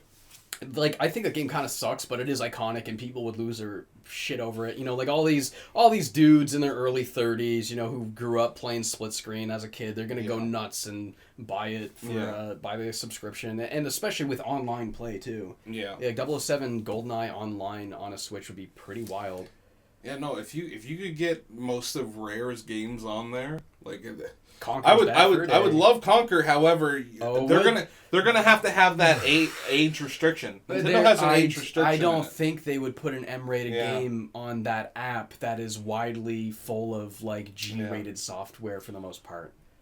Unless they implemented an age rating verification, thing, which they have. They do have that built into it. Well, they've had would they apply that to that? Which I think they should. But they've had a parent control since like the Wii. Yeah. And I think they totally could do that. Like, just, if you don't want your kids playing the M-rated games, just put a thing on. But you know, none of these parents are gonna do it. You know, if they, oh my god, I'm thinking, imagine how, it's gonna be such a fucking disaster if they put Conker on there, dude. Because even if they do that, no fucking parent's gonna do that parental control shit. Like, at least like 70% of them aren't. And you know what's gonna happen? These fucking kids are gonna scroll through all these games, they're gonna click the funny squirrel, and they're gonna hear the word fuck coming out of their Switch, and their parents are gonna hear the word fuck coming out of the Switch, and they're gonna be in deep fucking trouble, and they're not gonna know, like, what else is on there that's rated? There's no way they're gonna put Conker's Bad Fur Day, because they're gonna be thinking about all that. There's no way. There's no fucking way they're gonna put Conker on Switch. So, with that, I also, from, like, my retail mindset, half of the generation nowadays literally plays Grand Theft Auto. The amount of kids I see come into my store, grab Doom Eternal, grab Grand Theft Auto, grab all these M-rated games, and the parents are just like, yeah, okay, he's getting that one, cool, all right, anyways. Oh, it's not that bad. And I'm like, People are so reckless. I'm like, wow, okay, no, way to just get your kid doing the bad shit. Oh, you're getting them Saints Row with the penetrator. Okay, that's awesome. Yeah, perfect. When you see like a parent buy their like 9-year-old a game where you can like hit people with a dildo, it's just like, what are you fucking doing? Yeah. Like, that's one thing I kind of appreciate about my parents. Like, when I wasn't allowed to play M-rated games until I was 13. Yeah. And like, I was always allowed to play T games as long as my mom thought it was okay. Like, when I was like 7 years old, I could play like 007 games. James Bond, that's whatever. But like, you know, a Yeah. T-rated game that might have like more blood in it, or maybe some swearing. You know, my mom would read the back of the box, and if it said language, then, and if it said blood, then maybe no. But if it was just violence, just like mild language, then okay, mildly, you know, stuff like that. My mom would actually like ignore the rating and more so pay attention to the contents, and that's what she kind of let me play. So I'm appreciative that like I had some sort of restriction. I had some restraint, which like other kids made fun of me for, but like I do appreciate that like my mom wasn't super strict. Like it was more like, I remember like when I was 13, I asked if I could get Metal Gear Solid 4, and she was just like, yeah, you're 13, whatever, you're good. And I was like, oh, okay. Like, it's not a bad thing to be having a restraint on what your kids can play. If anything, it shapes them into being a little bit more mature and better for that. Even just stuff. more conscious minded. Like, you know, if you can question whether or not you should be interacting with something, you might just be more mindful of shit in general. I mean, I certainly did, because, you know, it's like, it sounds like a weird thing, but it's like, you know, you got to contextualize why you're not allowed to play this, and it's because, like, I know my mother is just trying to make sure I don't see something that would upset me, and since, you know, I kind of understood it that way, I kind of feel like, okay, well, I'm a little more mindful of that. Like, what if I could say something or do something that someone else wouldn't want to see? I don't want to, like, expose people to, you know, and it's just like, I don't know, it's just going to be mindful I of think, that, I think if, with that M-rated stuff, if they don't want to do the age restriction, we have a higher chance of seeing GoldenEye before we see Conquer. Oh, yeah, because it's T-rated stuff. That'd be fine, but, yeah. Oh, see, now, would there be a way of getting around that if Rare were to put it on the eShop? It would be 100% That would totally fine be something on the eShop. Yeah. I would pay for that. Because the thing is, you see the M logo on the eShop, you have to, like, the Enter kids, in. and the moment there's a purchase between the kid and the product, you know, it's just a switch online, they just get it. But the moment they need a credit card, well, they can't get Conquer without their parents' permission. And then there's the little chance for their parent to look at Conquer and be like, that's rated M. What for? Oh, they swear in this. Maybe not, you know. Why does this sunflower have boobs? Yeah, exactly. Like, and you go through the screenshots and then you see the sunflower with tits and you're like, okay, maybe I don't buy this for my 5-year-old. I hope we get to see... no, we won't, because it's by fucking Square. We won't see Mischief Maker. We won't see it. Yeah, probably not. I really wanted that on there. But yeah, no, like N64, that's really cool. Pretty big thing. Yeah. But I think the biggest thing they showed the whole Direct was the cast of the fucking Mario movie. Yeah, no, oh my god, that almost killed me. I've never, like, the last, like, 6 Directs got, like, not much reaction out of me. Because, I mean, they don't have a whole lot of big news, because it's, you know, with COVID, things are slow, and I just feel like every time one thing makes me excited, and the rest I just don't react much, and it's like, I'm not going to upload this, whatever. But this last one, I was really regretting not filming it, because, oh my god, like, firstly, there was a lot of great announcements, like, the new Kirby thing, you know, even if I'm not convinced by it. It's still an exciting thing, like 3D Kirby, what? And there's going to be a new Animal Crossing director doing more Animal Crossing shit, which is kind of interesting. I wonder if they'll make me go back to it. Probably not, but we'll see. Series 5 Amiibo cards, let's go. Series 5, yeah, and then also, if they do that, that'd be cool. But also, oh yeah, because there's characters that there aren't Amiibo cards for yet. I hope they'll probably do some rehashes, some NPCs and whatnot, but for the most part. Yeah, and then they also had fuck, there's one more thing I was going to bring up, but I had it and I lost it. Was it fucking Kuno? No, what are you talking? Oh yeah, Disco Elysium is going to be on Switch. I don't remember the name of it. I just know Kuno, fucking Kuno. Because like I literally went, what the fuck is this? And then they said Disco Elysium, and I went, oh, that's the thing James likes. Yeah, I still have, like, not had the time to go back and play more of it. That game's, like, incredible, though. Like, all my friends that... Like, it's one of those games where, like, I don't know a lot of people that love it, but every one of my friends that do like it, they're, like, obsessed with it. It's, like, one of their favorite games. Yeah. Fucking Brandon was talking about it. Yeah, Brandon loves that thing. Because Brandon loves, like, detective shit. Especially, like, goofy detective shit. But it's, like, I'm pretty sure Disco Elysium on Switch, they've been talking about that for years, and they just keep pushing it back. So now it's finally coming out, so that's really cool. Outer Wilds is coming to Switch in December. I noticed the load times to boot up the PS4 version have been significantly reduced. Yeah. So I feel like that's them trying to optimize the game a lot before they get the Switch version out. Because it's supposed to come out on the summer, but that's... Outer Wilds is like a physics sandbox programming miracle. lyrical as it is. So it's going to be interesting seeing them really fight that fight to get it running good on Switch before they release it. Because a lot of companies, they get it running good enough on Switch, and then you get a 20 FPS game with a lot of glitches and bugs. And like, a lot of Switch games look like fucking garbage. Like, it's just like the models are still good, but the textures are bad, and they still have... And then you have that really blurry, like, shitty bump mapping where it's just white highlights, so everything looks like it's made of plastic and wet, and it's like, what? Some games end up looking like a visual fucking nightmare on Switch. Like, the Assassin's Creed games don't. Assassin's Creed is ass. The frame rate in that, ass. It's like, my how God. did you get this running? But then again, you go back to the PS3 version, it's like, this didn't run great on PS3 either. It didn't run that bad, though. But there's one other thing I was going to say about the Direct that I can't remember. Oh, the Smash character. Yes, they're finally announcing that. Yeah. Thank God it's all finally over. I'm so sick of just seeing people get pissed off every time they That's announce getting a new announced character. in 4 days, isn't Yeah. it? That's Tuesday. Who's the final character going to be? Oh, I already know. Who is it? Can't tell you. Well, I'll tell you. I think it's going to be... I don't know. I really think it could be anything. Because they betrayed expectations so much at this point that I really don't know what to expect. I'm to the point where I honestly don't care who it is. Same. But like... I haven't played Smash I would be excited for like some of the characters that I want. It's just, I don't care who it is. Because I was spoiled. The entire expansion pass with Banjo...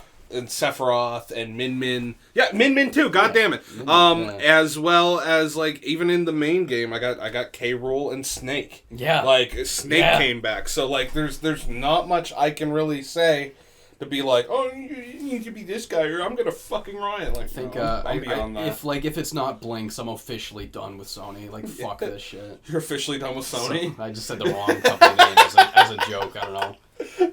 Oh man, that's funny when people say the wrong word, right? I see people do that on Twitter. And I really am glad that Sony agreed for Sega to finish development on Goof Troop for the Sega CD. I really like Nintendo. Dreams, Sega, and I really like Xbox. Knights in the Nintendo.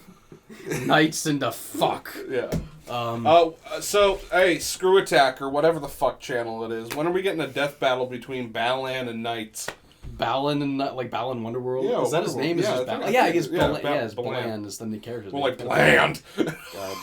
I have that game. I don't know if I'm ever gonna play it. I have that game and I played 2 worlds of it and I was like, I can't. Why'd you pay full price for it? It went on sale for... I actually got it on sale on Amazon like a week after it came out. I got it for $40. Because, see, the problem is that I work in a game retail store where I save tax and I also get excited about crappy games. And sometimes those games that I think are going to be good turn out to be crap, so I'm like, oh, I'll still play it as an experience. There is also the fear of missing out because game production is so shit right now. It's getting to be a major problem, so I'm just like, okay, I'll grab that now. If you don't buy the game when it's new, you probably won't get a physical copy of it. If it's not a AAA Nintendo game, like official Nintendo... If it's not Assassin's Creed or Call of Duty or GTA, like, you better get it. If it isn't a Ubisoft game or a AAA Nintendo game, you're not getting it for Switch. Yeah. Everything else, it literally sells out. Our store didn't even get copies of Destroy All Humans for the Switch. Oh, wow. One of the stores nearby had a copy of it previously played, and I was like, oh, I could totally grab that next paycheck, maybe, if it's here. Because, like, I don't know who's picking up what. I don't know what's going, where is it going. Yeah. I was going to get Ni no Kuni 2, but then I was just like, I'm going to hold off because that's going to go on sale soon. Yeah. I know it'll go on sale. I feel like Ni no Kuni will still be, like that's a pretty popular game. Yeah. I feel like it's just, you never know with how these games go now. Especially, like, new ports of old games like Turok physical on Switch. Like, good luck finding that for, like, a reasonable price. Yeah. It's, like, all, like, collector shit now. Oddworld. I actually found a copy of Oddworld at Walmart for did you? for $10. Good stuff. Which is on there. I was like scoop. Like, I already bought it on digital, but it was like $10. I was super pissed because I got all 3 of the Oddworld games. Yeah. And then they were like, hey. Wait, all 3. What are all 3? Munch's Odyssey. Abe's Odyssey and Abe's Exodus. And then Abe's Exodus. No, it's not Abe's Exodus. It's Stranger's Wrath? Yeah, Stranger's Wrath. Well, there's also Abe's Exodus. Yeah, but it's not available yet on Switch. It's like a PS2 game though. Or no, or is it Munch's Odyssey? Well, anyways, there's 3 of the Oddworld games on Switch. That are on that Okay, are on okay. Switch. When you said all That's 3... what I meant. That's what I meant. Okay, I didn't realize you meant all 3 on Switch. Yeah. Sorry. So that's my fault. there's the 3 on Switch, and they all released, and I was like, okay, I'll pick them up. Pick them up. And then, after like a month after the last one came out, they were like, hey, here's a trilogy of them. And I went, are you fucking kidding me? And then Doom went and did the same thing. After like I had like someone like a good friend of mine in Spain ship me a copy of Doom on Switch because it's impossible to get here. Yeah. They were like, "Hey, here's the Doom Slayer collection." Fuck yeah. With 2016 on physical cartridge. Shout out to And that, I went, you fuckers, why'd you do that to me? I was like, so but nice. it made it a lot more Frustrating more with that, sentimental. Yes. To own that copy of Doom because he wrote a letter with it. So I was Oh. like, I always appreciate my boy for doing that. Oh, He's that's the best. awesome. That's awesome. Yeah. But next coming out is what? Metroid Dread, Monkey Metroid Ball. Dread, Monkey Ball. I really want to play Metroid Dread. The more they show of Saga. Metroid Dread, the more it feels like they kind of get it. You know what I mean? Like Metroid's just been Metroid, and then like other indie games have just like done Metroid so much better. And like my favorite version of Metroidvania is Hollow Knight. And it's 100% because of the movement options. And that's why I've been loving Axiom Verge 2 lately also, is because it's like, you know what? How about there's like 3 weapons this time, and we just focus on movement. You got your ledge grabs, your funny like grapple moves, and your like weird little jumps and wall jumps and stuff. It's like, this is what I like about this stuff, because now it feels like a Mega Man level, or with like, you know, a Mega Man X level. You're going in the dash and all that shit. And that's why I loved getting around the world in Hollow Knight, because I realized... I hated, I didn't really like Symphony of the Night or I think the Super Metroid's like okay. I know that I lose my gamer card for saying that one, but I really figured it out now, and it's because I just don't find it that interesting moving those characters around the world. So it's like the world's interesting the first time you do it, but when you have to backtrack, I just feel like I'm not having fun with the movement, where in Hollow Knight, I'm dashing and wall jumping and I'm bouncing off the enemies, and I feel so engaged that it never gets old. And it feels like Metroid Dread is finally being the one Metroid game to be like, okay, forget the fact that we're in a clunky big space suit. Let's just make you have great movement. Let's have the ledge grabs and the little dash thing. It looks like they're finally being like, okay, let's make Samus just fucking wild. Let's just have her move around and just be able to do all this crazy shit. And now you see gameplay footage, and when you navigate the environment, it's quick, it's efficient, and it looks really fun. So like, I'm really excited for this Metroid game. It makes me happy. I think it's the one that's gonna figure it out. Yeah. It makes me happy that you can see the game that inspired like these indie developers. Yeah. Taking inspiration from those they inspired. Yeah. So like, and not enough games do that, because you see a lot of like old franchises like Mega Man or something, and then you see like indie games do those sorts of ideas like a little better. Yeah. And then they finally come out with another one of the main like actual thing, and it's just not as good as the indie game that kind of improved on that. And this feels like one of those rare cases where like the director of Metroid, he's there. It's the guy who made those old ass fucking games. He's like, yeah, I want this to be good. So we have to just not just do what we've been doing and pretend we know everything about the genre. No, you have to look at the ideas that work and stick them in, and that's what they're doing. And good stuff. It's awesome. It's fucking awesome, because you just don't see that from the AAA like main games. It's always the indies that do it better, but this is like, it's coming for a full circle in the best fucking way. Back to Metroid, man. Metroid really deserves it, because it was a series that's just so influential. In the same way that I would argue like Dark Souls is influential. You see how many games copy the structure of that thing, and you just realize like when you get a structure like Metroid, it's just you can make so many games out of that. It's just. Yeah, it's so deserving of it, and it's cool to see it potentially getting it. But I really want to play that Metroid Dread, see if it really lives up to how the expectations in my head are leaning towards. But we'll see pretty soon. The next podcast we'll be able to talk about that. I plan on getting Metroid Dread when it comes out, like next week, I think. And those amiibos, oh my god, those amiibos, they are looking nice. The new Samus design is fucking good. Yeah. It's like, because Samus was always like the orange and the red, and it feels like they're taking the elements of the fusion suit, like the blues and the whites, and you're putting it on with like, you got the reds and like the black joints, and it's just, now you just have like the most colorful version of Samus, and it works so well with like the art direction. You look at the cover, everything's black and white and red, except Samus, this colorful like fucking bounty hunter. It's almost like the reverse grit. You know, it's like back in the day, every character had to be gritty and whatever, but like now the grit comes from you are the one ray of hope marching through the fucking soulless void, and that feels even more intimidating than just everything's gritty. You know, you got to have that little slimmer of like color of hope just to like, okay, you have something to hold on to here. You know, like in Hollow Knight, like everything's hollow, everyone's a fucking husk of what they used to be. There's a spreading illness, everything's like fucking dying, but every now and then you find an NPC that just puts a smile on your face, like a little bit of hope you have to, and I feel like they kind of figured that out in like the design, so I hope that they have that with like NPCs and stuff too. I like probably not because probably not because Metroid does have that isolation feeling, but there's a way of doing that and everything, so it's cool to see that. Those Emmy enemies though, like the Emmy, like I look at them, I'm just like, this is just Aperture Science robots. I kind of like because I when I looked at them, I was like, it's creepy. I hate the idea I'm being pursued. Yeah. That is like one of my biggest fears. I do not like being pursued. I wonder if they took any inspiration from like GLaDOS. I think they might have. Because like just the structure of face with the eye looks very GLaDOS like. Yeah. But I think it's also like this idea of this like soulless computer just doing what's logical, and that is just quickly, efficiently killing you. It's protocols, and it's just kind of something like kind of inherently spooky about this. Like it's beyond human. It can't even think. There's no logic. It's just there to kill you, and it's just kind of like, you know, about it. Yeah. So I don't know. There might be some influence there, but I'm not too sure. But we've gone on for quite a while. Yeah. We've done like an hour and a half. We haven't got the questions yet, so I think it's high time we take a break, and then we'll get to questions. Hey, welcome back to the podcast. I say that like you left, we left. You ever get a fucking video where like the guy's like, all right, and he's just filming himself. We're gonna take a break, and okay, and then it just immediately cuts him. He's like, okay, so I'm back, and he acts like you in a way, and waited a bunch when really he just. It's like you realize you're gonna edit this together, right? Anyway, I got new pants on, eh? You do got pants on. I went and bought pants. You put them on like fucking halfway when I went to go to the bathroom. I didn't even notice. So now it's time for podcast questions. Once per podcast, we always go through some Patreon questions. We try to answer 20 of them, and we also rotate out names. So if you asked a question last time, other people will be priority.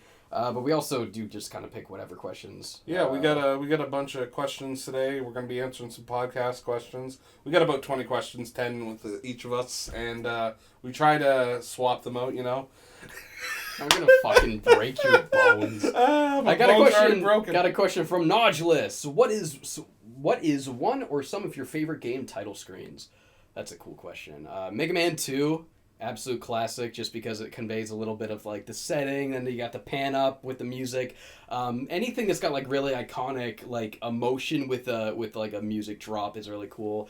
I like the Xenoblade title screen a lot. I like just the simple grassy field, so you kind of have an expectation of what kind of worlds and environments, you know, the lush like kind of grasslands, and then you just got the one sword, just the sword in the middle, nice and simple. I like very simple compositions. I like landscape shots a lot. Anything that can give you an idea of like what the game's gonna be like, you know. It's something like Witcher 3. It's just Geralt sitting by the fire, and it's I think like his appearance changes depending on your save. Stuff like that's really cool. Jet Force Gemini. Not to drop one more. Jet Force Gemini changes as you update your save throughout the game, so it's always in a different spot. That's one of my favorites. What about you? There's two that come to mind. I like Metal Gear Solid 5s, where it's like if you're like continuing within a mission, I guess. Yeah, it's just it's like just Snake like all bloodied and stuff, or like cosmetic changes, things like that. But when it comes to one similar to like the landscape and kind of exploring like the world of like what you might be, what may entail in your adventure, Dragon Ball Kakarot's really good for that because when it starts up, it just shows like the landscape. And it comes and zooms in. You see like a flying dinosaur. Yeah. And then you also just see like Goku standing on the hilltop. I like when the title screen is like something, you hit the button and it just right into where you are instead of like cutting. That shit's super cool. It's a really nice title screen. Very simple, very cool. Cool. What's your next one? So my question is my lock screen. Let's see. What's your lock screen? So my question comes from Petronius. What's up, Pete? Pete asks. We collabed recently. Oh, did you? Yeah, shout out Pete. Cool. I'm going to be in his new video. Awesome. Petronius asks, thoughts on the original Mario movie, the one with Bob Hoskins? Oh, the old one. So I know, like generally people don't like it because it's just not what a Mario movie would be like. Yeah. I actually really like it a lot because like I like the sleazy 80s synth cyberpunk looking esque world that they developed outside of like this normal everyday Brooklyn. Yeah, it's like the Mushroom Kingdom. It's like if Mario was Blade Runner. It's really fucking it's weird. really Blade Runner esque, but like I feel that they really did work with what they had at the time because like there are references in there and like I think one that actually comes to mind, especially for like I guess Mario Bros 3. You know the level where it's like nothing but like warp pipes and stuff. Yeah. When they're climbing the Koopa Tower, that's what I imagine that was supposed to be. Was like that world. They have like Big Bertha, the bouncer at the Boom Boom Bar. Yeah. Like the fortresses where like all these Koopas and like Goombas and all those stuff get together and party it up. I would argue that movie's aged really well. Yeah. And when I say that, I mean if that movie was actually a Mario movie and it felt more Mario and it wasn't this weird, strange amalgamation of random shit, it wouldn't have been nearly as memorable. Yeah. People wouldn't remember it. We wouldn't be going back to see this weird ass thing. Yeah. And I think like weird bad movies are a lot more interesting than just it's fine. And I think that's what the new Mario movie is going to be. It's just going to be fine at best, and it won't be remembered because it'll just be just doing Mario as bog standard as possible. Yeah, I like the Mario Bros. Yeah, I've never seen the whole thing, but I think I've seen like most of it, like just catching it on TV as a kid, like whenever they'd show it. I used to see it on Family Channel all the time. Yeah, they would show it on YTV sometimes. I actually recorded it on a VHS tape. And I noticed that they actually cut out a few scenes from the full movie.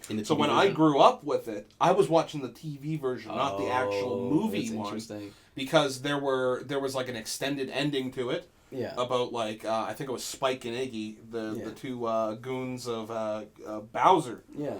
And it turns out like we had a game like Super Iggy Brothers or like Spike Brothers or stuff like that. Yeah. And then like there was also the lead up to a possible sequel because Daisy comes back and is like, hey, I need your help. Here's the fucking Evolvo guns or whatever they are. Yeah, and then they didn't make another one. And then they didn't make another one. Because why would they? But apparently it got re-released on Blu-ray recently. Really? Yeah. I was seeing stuff about that. That version's any different at all. Okay. But the TV edition had a bit of stuff cut out. So like I was watching it and then I watched it on I think it was someone uploaded it on YouTube for a week. Oh, yeah. Watched it. I was like, I don't remember that being in there. And I was like, oh, okay, this is cool. You know, another cool thing about that movie is John Leguizamo plays Luigi. Yeah. And then he would later go on to play kind of like the Player 2 character in Rayman. In Rayman 3, voiced Glowbox. That's right. Yeah. And I think he did a great job of voicing Glowbox. He was also Sid the Sloth in Ice Age. Yeah, let's not talk about Ice Age. Oh, pine cones! God. All right, I got another question. Another question about the Mario movie, actually. Not the new one. Yeah. Banshee Meat asks if you had to cast yourself as any character in the entire Mario movie, or any character in the Mario movie, assuming you could pick any character in the entire Mario universe, no matter how minor or obscure, who would you pick to play? That's a fun question. I love, like, obscure Mario characters. Like, I would play something like, I'd probably play Prince Peasley. Paint me. I got the hair for it, you know, the way I part my hair. Yeah. Just lighten my hair, make it a little more blonde, paint my skin green. I'd be a sick Prince Peasley from I'd be like, "Hello, Mario and Luigi, you here to do the?" And I'd be like this posh, like I don't know. I think that'd be a fun character. What do you got? I would love to voice one of the Koopa Kids or Pianta. Ooh, you make an awesome Pianta. Yeah, I would. You can make like perfect Pianta sounds. Yeah, whack. But I love the Piantas.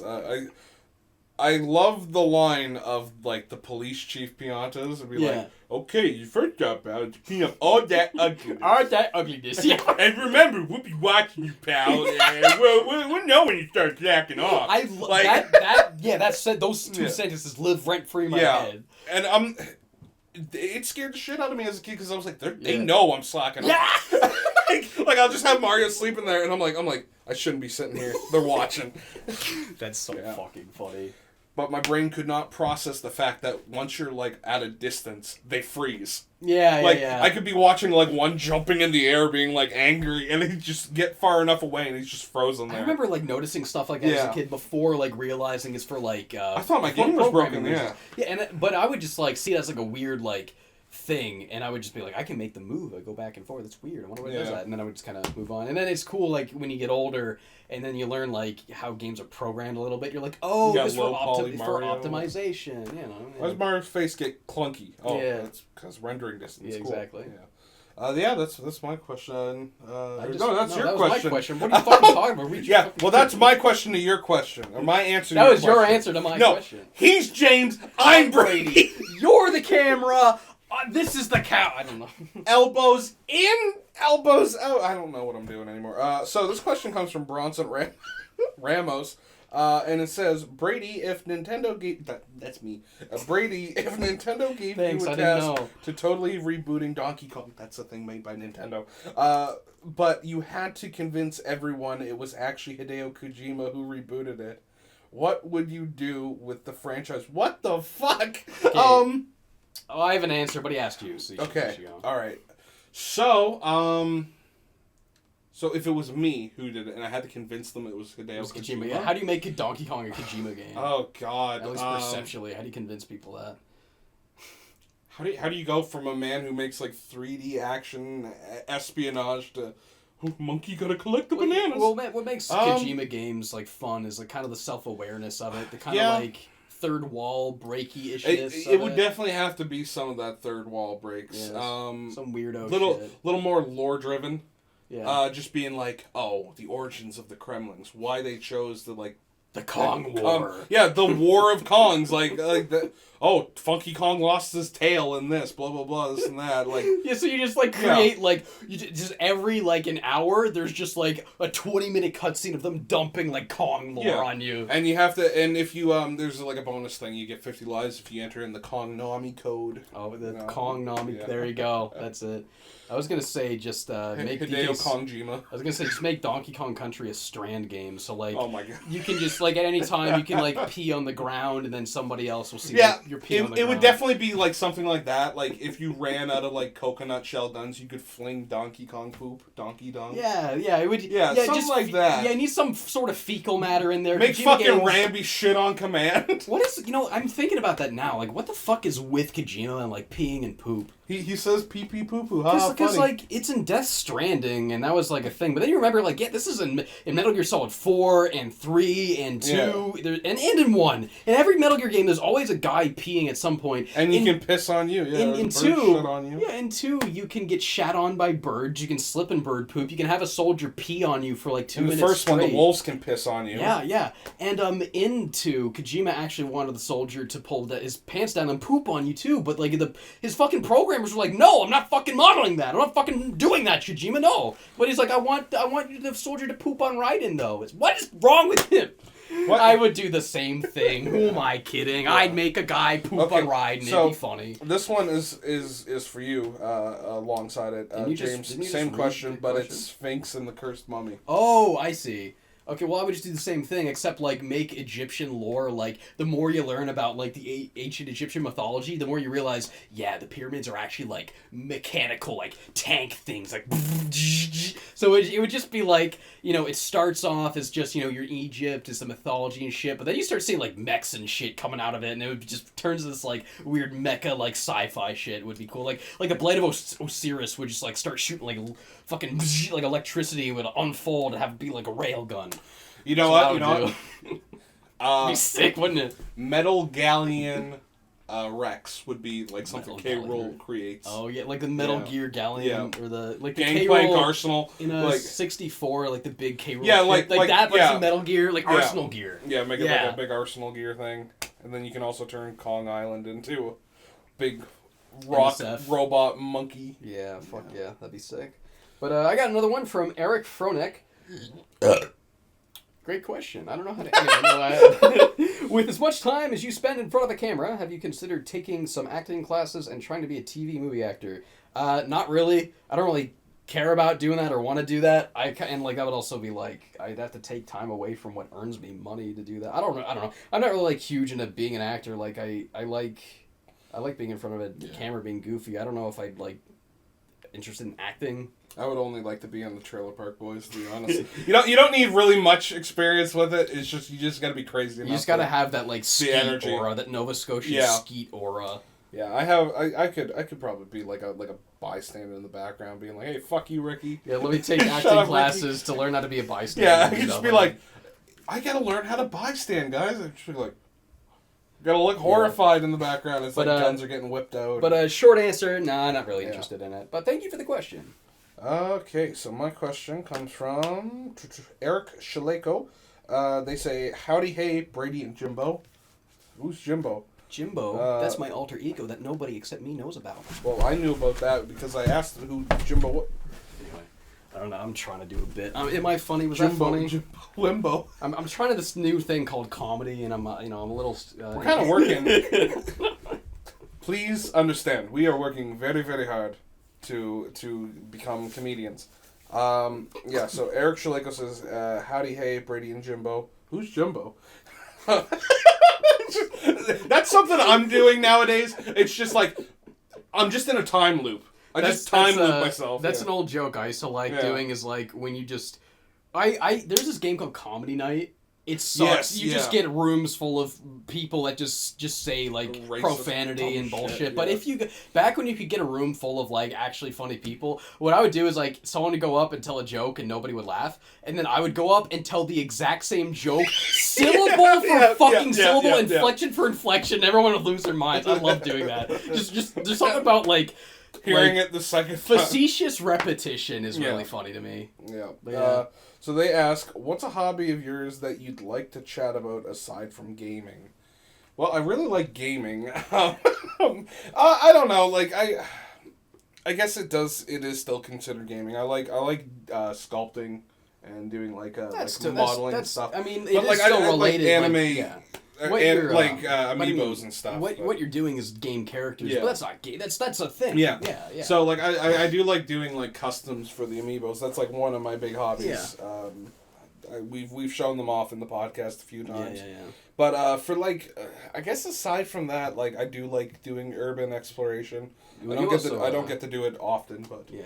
I was just gonna say you like crafting in general. Yeah. Like back when we would do Garanicor more frequently, and like back when we were like big at like cons, you're like all over just making costumes just from scratch. You're always really good at just like making stuff and like props for videos and stuff. Too. I might be going back into doing that. I don't know if Phase 5 is gonna be a thing before HalCon starts again, but like for something for Deltarune, like there's something. You mean Phase 5 of COVID? Yeah, like I thought for a second, I thought you meant like Phase 5 of like the Amiibo cards. I was like, what? Oh no, that's Series 5. But like for Phase 5 for like COVID, for our recovery thing, like if we don't reach that before HalCon happens, my thing's probably we're gonna be waiting another year. But that'll give me a little more time to work with what I want to do. Because there's just one character in Deltarune 2 that I really like. That I'm like, I gotta make a mask to properly structure his face to make it look accurate. I love to see you do that because like I would always be really impressed with like the cosplay shit you do with your friends and like I was just always blown away by like even when you like cosplay like Sans like the way you had your makeup done looked fucking awesome. Yeah, no, that was all because of my friend Bree. She really helped me with that. But like for the costume and everything, I threw that I threw that together with anything I had and anything that was available. Yeah, it was cool. But yeah, thank you for the question there. If I had to answer too, I would probably say cooking. I've been getting into cooking. You know, when you live by not live by yourself, but when you move out and you gotta prepare your own meals. Me and my girlfriend, we like cook together a lot. Yeah. We recently tried HelloFresh. Yeah. Or is it not HelloFresh? Home Chef.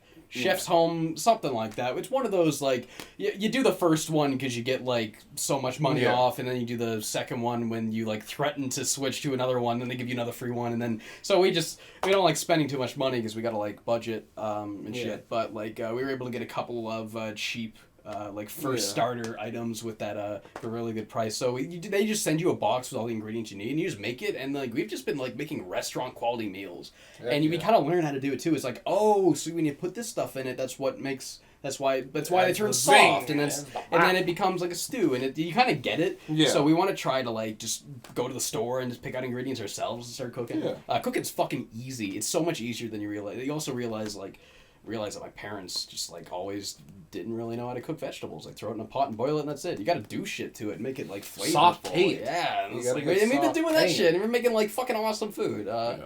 Yeah. That's one for me, I guess. I guess I'm on my one now. Yeah. Okay, so Jolly Giant 64 asks Nintendo Direct thoughts. We already did that. So their second question says, "I've gotten a PS4 for the first time." Man, I remember I got my PS4 for the first time. You it's like it's like you got the keys to the castle. You have so much software you can play now, especially now because there's a lot of PS4 now. Oh yeah. I think the PS4 is one of like the consoles with the most single fucking like best libraries. Yeah. A lot of ports of old shit, a lot of indie games. Anyway, I've gotten quite a few games for it already, like Horizon, Yakuza Kiwami, Skyrim, and of course Bloodborne. Fuck yeah, on the Bloodborne. It's like one of my favorite games. As a general Nintendo/platformer fan myself, what are some other games you'd suggest for the system? So, assuming this is your first PlayStation console and you've never really played any like the big PlayStation classics, when I was moving from Nintendo to PlayStation as a teenager, I kind of really liked games about like climbing stuff because I feel like that's the next extension of platforming is like you're getting around the environment in tricky ass ways. So like I'd say the Uncharted games, like they're pretty cheap now. I'd get like the Nathan Drake collection where you get 1, 2, and 3. Like Uncharted 2 I think is still like a fantastic game. It's like a lot of climbing and you're like shooting while you're climbing. It's kind of like a whole new lens of like, and it's not like real platforming. It's just like magnetic climb shit, but it's still really fun. It's those games are just classic. You can beat them and like go through the story in just 2 or 3 days. Dirt freaking cheap right now. I would also recommend like Shadow of the Colossus. If the remake for that's not terribly expensive now, I don't think. That's another game about like a lot of climbing. That's also like some people kind of take some gripes with like the animation in the remake, but I think it's all fine. I think it's a perfectly fine version of that game. It looks really great. So Shadow of the Colossus remake on PS4, I'd say there's a lot of like climbing shit, and that's also you get these big epic set pieces. God, when was the last time I used the word epic unironically? Man, are we coming back? Can we start saying that again? I've been saying epic a little bit more frequently. Because for the longest time, epic was just something you associate with annoying dumb people. Very cringy. But it didn't feel. That was the first time in years I just said that, and it didn't feel that way. It just felt, Shadow of the Colossus is fucking epic. The fights are huge. They're epic. God of War, the God of War reboot's really, really good. That's very story-focused, kind of like combat game. I don't know if you're like huge into that. Maybe if you like Bloodborne a lot, try God of War. I mean, the combat's not at all feels the same, but I don't know, maybe not God of War. As for like platformer-esque platform stuff, there's a lot of old stuff on PS4. Tai 1 and 2 are on PS4 now. I'd recommend Tai 2, obviously. I don't know if for the price they're asking for it. Maybe if it goes on sale or something. It's a bit pricey for like a PS2-ass game. Super Lucky's Tales on PS4. That's like a totally fine platformer. I think it is geared more towards like younger audiences. It is a bit simple. So like if you want something a little more demanding, then I don't know. It's a little not super challenging. If you don't got it, Crash Bandicoot, obviously. Oh yeah, obviously the Crash trilogy. You got quadrilogy now. The Spyro Reignited. Spyro 2. That is, I think the Spyro Reignited trilogy is just one of the best remakes ever. Yeah. Because it is exactly the same, except everything is just absolutely beautiful. Yeah. Toys for Bob, at least before they all jumped ship when Activision just boiled them into the Call of Duty mines. Some of those art designers on that fucking team were amazing. They added so much character to the dragons. Yeah, like the lead design art director. I keep saying art designer, I meant art director. The lead art director guy, like I follow him on Twitter. It's like Jonas something. Yeah. Absolutely incredible with like color palettes and stuff. Like a game is just like whoa. That's my recommendations. If you want some like stuff that's kind of like platformy-ish, but it's more like leaning towards like the PlayStation shit, I would say like Shadow of the Colossus, Uncharted, and then there's plenty of like actual platform-ass stuff like Tie and all that stuff. But that's hopefully that's some place to start. Yeah. Thank you for the question. What's yours? My body was like literally just like, hey, yawn it out. Yawn it out, boy. Hey, yawn it, boy. Dementori asks, what kind of video game theme song? I see my lisp almost got in there. I almost had theme song. Theme song. Yeah, I hate that. That is like one of my little Adam Sandler coming out of problematic theme song. Adam Sandler. So Dementori asks, what kind of video game theme song would James and Brady have? Example, fighting game theme, a music genre, etc. So I think we're a fine line between like the funky ska and tulip, like just weird tulip. It's a weird like. Yeah, just very Mickey Mousing music, like with your actions and goofiness, right? But like I think we can get some bangers like what the music Crush 40 like produces. I think my theme. What would yours be? My theme would be like weirdo shit. You ever like go on YouTube and you type in some nonsense like fucking weird core. You type in like mash core, like you type in some nonsense. You get music that sounds like. It would be like a version of that has like violin and is very eloquent. So you just want elegant crunchy hoop pirates. Well, crunchy hoop pirates is like they're doing it with like like electronic music. Something like I don't know. I want something that sounds classy but also zany. Okay, so like if Splatoon music sounded like it could also be from like the mansion level in Rayman 3. Okay. Like the dun dun dun dun dun dun dun dun. It's like the trumpets and the violin. Like the shit like that, but also there would be like it would kind of be zany at points with like more electric and like drum and bass sounds, but also like reeled back into like an orchestra. It would be weirdo shit. Yeah. It would be shit you wouldn't think would go together, but in a way that makes sense. Something like that. I think I'd have some like Crush 40 meets fucking what I say tulip. Yeah. Yeah. Okay. What was it? Another thing that I fucking was laughing at. God damn it! I don't remember what it was. James. Was it funny? Yes, it was. It was hilarious. Was it online? It was on the tip of my head. It was on my tongue and my head, brain. Tip of my Brady. Brady on a tip on tube. I can read the next question while you try to remember that. Thank you. Flip Tortilla asks, are you planning ever to make an Iridium Runners video?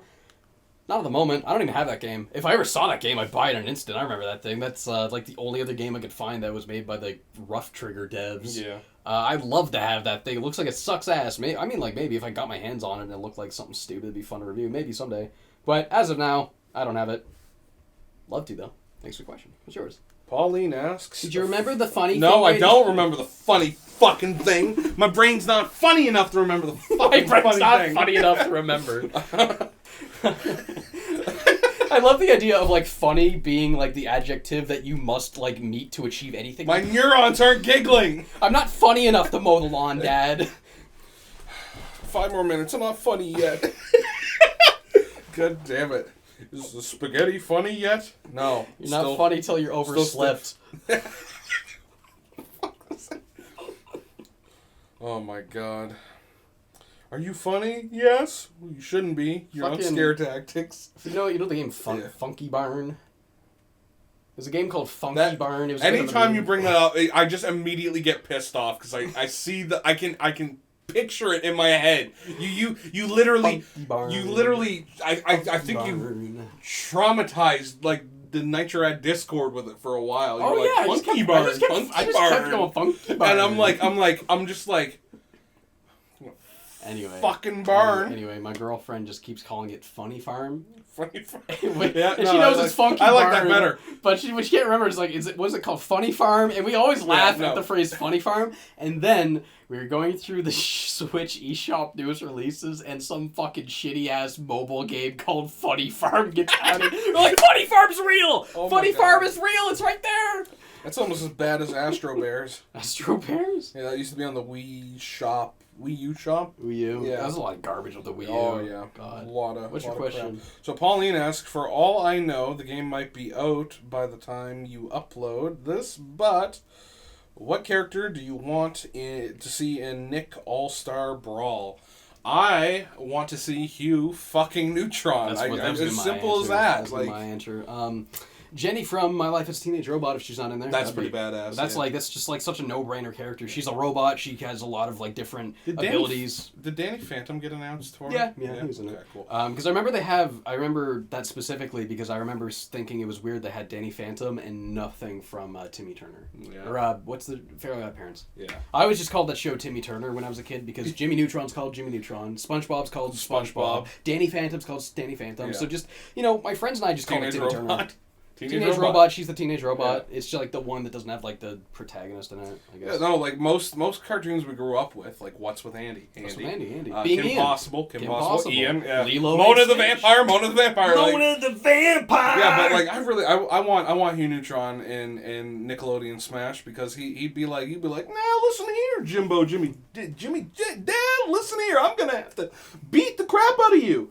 And he's like, now I'm gonna get some pie. You have no idea how fucked up it is that like you can just actually do the Hugh Neutron voice like verbatim. Like that's fucked up. I actually thought this motherfucker was just Hugh Neutron. Like what the fuck, Brady?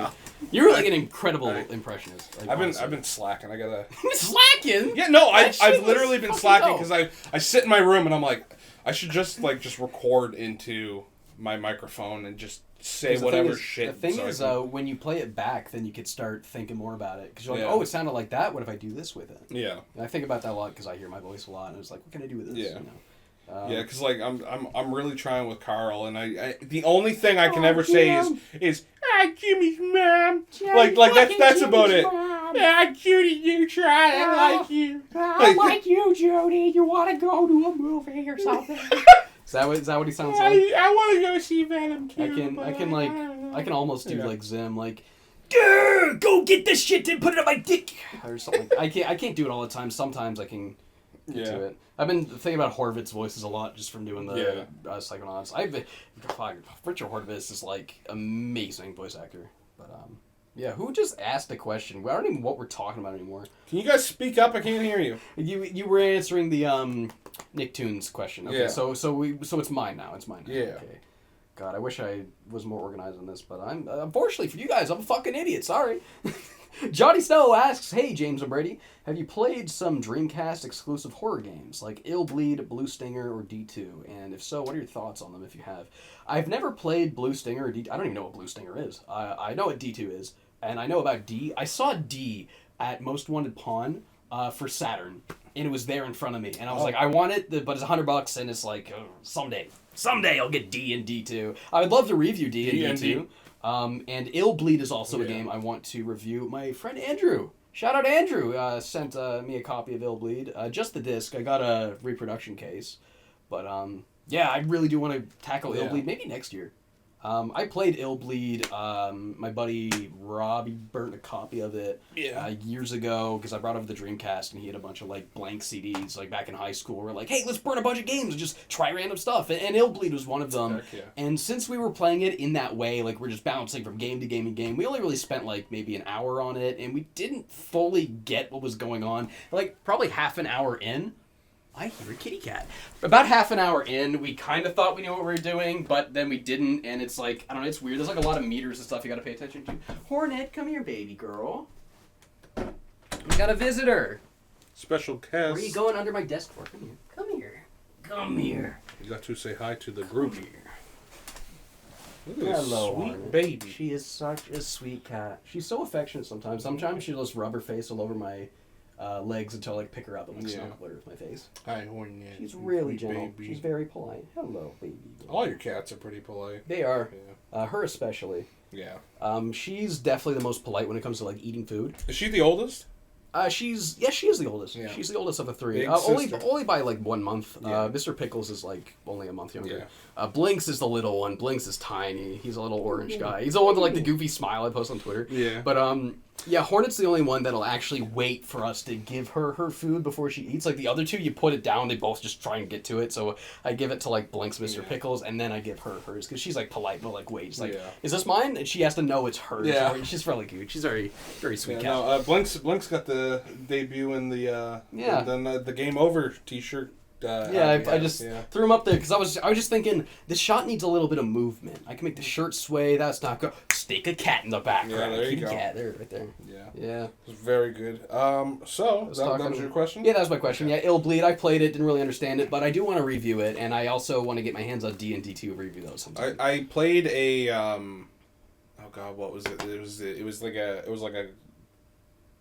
an unfinished beta of a game. I think what was Sonic it Dreams Collection? Yeah, that's it. Yeah, it was this beta game called Sonic Dreams Collection that was originally supposed to be for the Dreamcast. I tried convincing you that when really I played with you. Dude, when you show when my life consists of Sonic and you're showing me Unleashed models in a goddamn thing that was for Dreamcast, that's oh man, I'm fooled. Yeah, no. Alex on the other hand, I was familiar with Sonic. Yeah.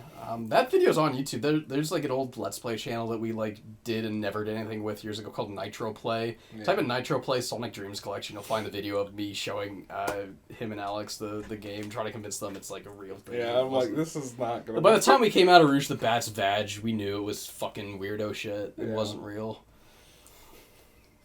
All right, so this question comes from what are y'all? Not. Okay, what am I saying? Here, hold on. Just give me 1 second there. I'm so sorry. Did I just break something in the Brady brain? No, I think I got a virus. I think to be totally fair, most people probably prefer to get through the day without thinking about Rouge the Bat's naughty bits. I don't know about that. So gross. I don't know about that, man. There's a lot of crazy people out there. I like to imagine there's more people than not that don't want to think about that. Well, I know a lot of people spend a lot of time in the Chow lobby. Yeah, there's a lot of weirdos out there, but there's more not weirdos than weirdos. There's a lot of weirdos, but not a lot weirdos. Just kind of some weirdos. You know what I'm saying? What's your question, Brady? All right, but the question comes from Haru, and they ask, "What are y'all's least favorite games?" I don't know. Monkey Ball, Banana Blitz. You already know that. Like, I do not like that game. Think of it. Yeah, think a different answer. I can cut out all the thinking. Yeah, no. Like, I I already said Chester Cheetah the last time. Too Cool to Fool. I think Outlast. Yeah. Sucks.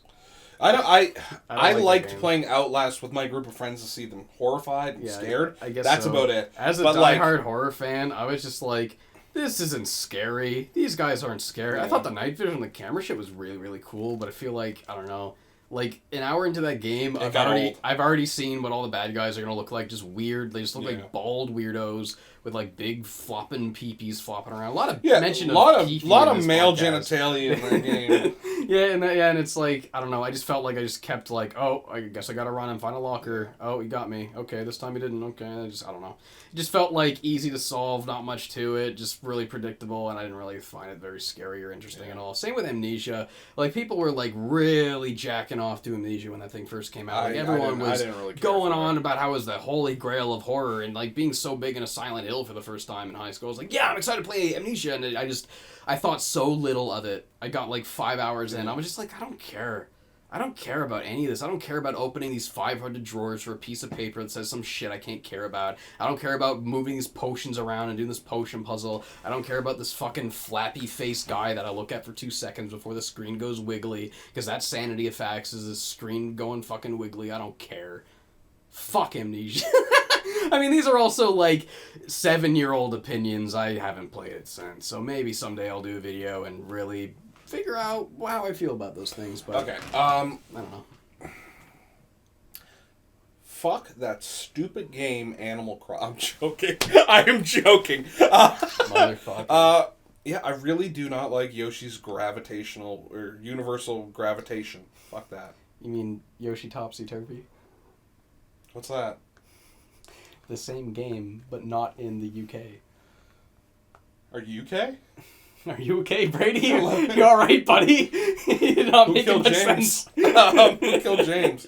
No, I honestly can't really think about many games that I just don't like. It's one of those things where you're put on the spot. Yeah. But when I'm put on the spot, I can't think of anything. But as soon as I go home to take a poop, I'm like, I hate these 50 games. You know? I was like, I'm listing off like 30 minutes. I hated Starsky and Hutch on PS2.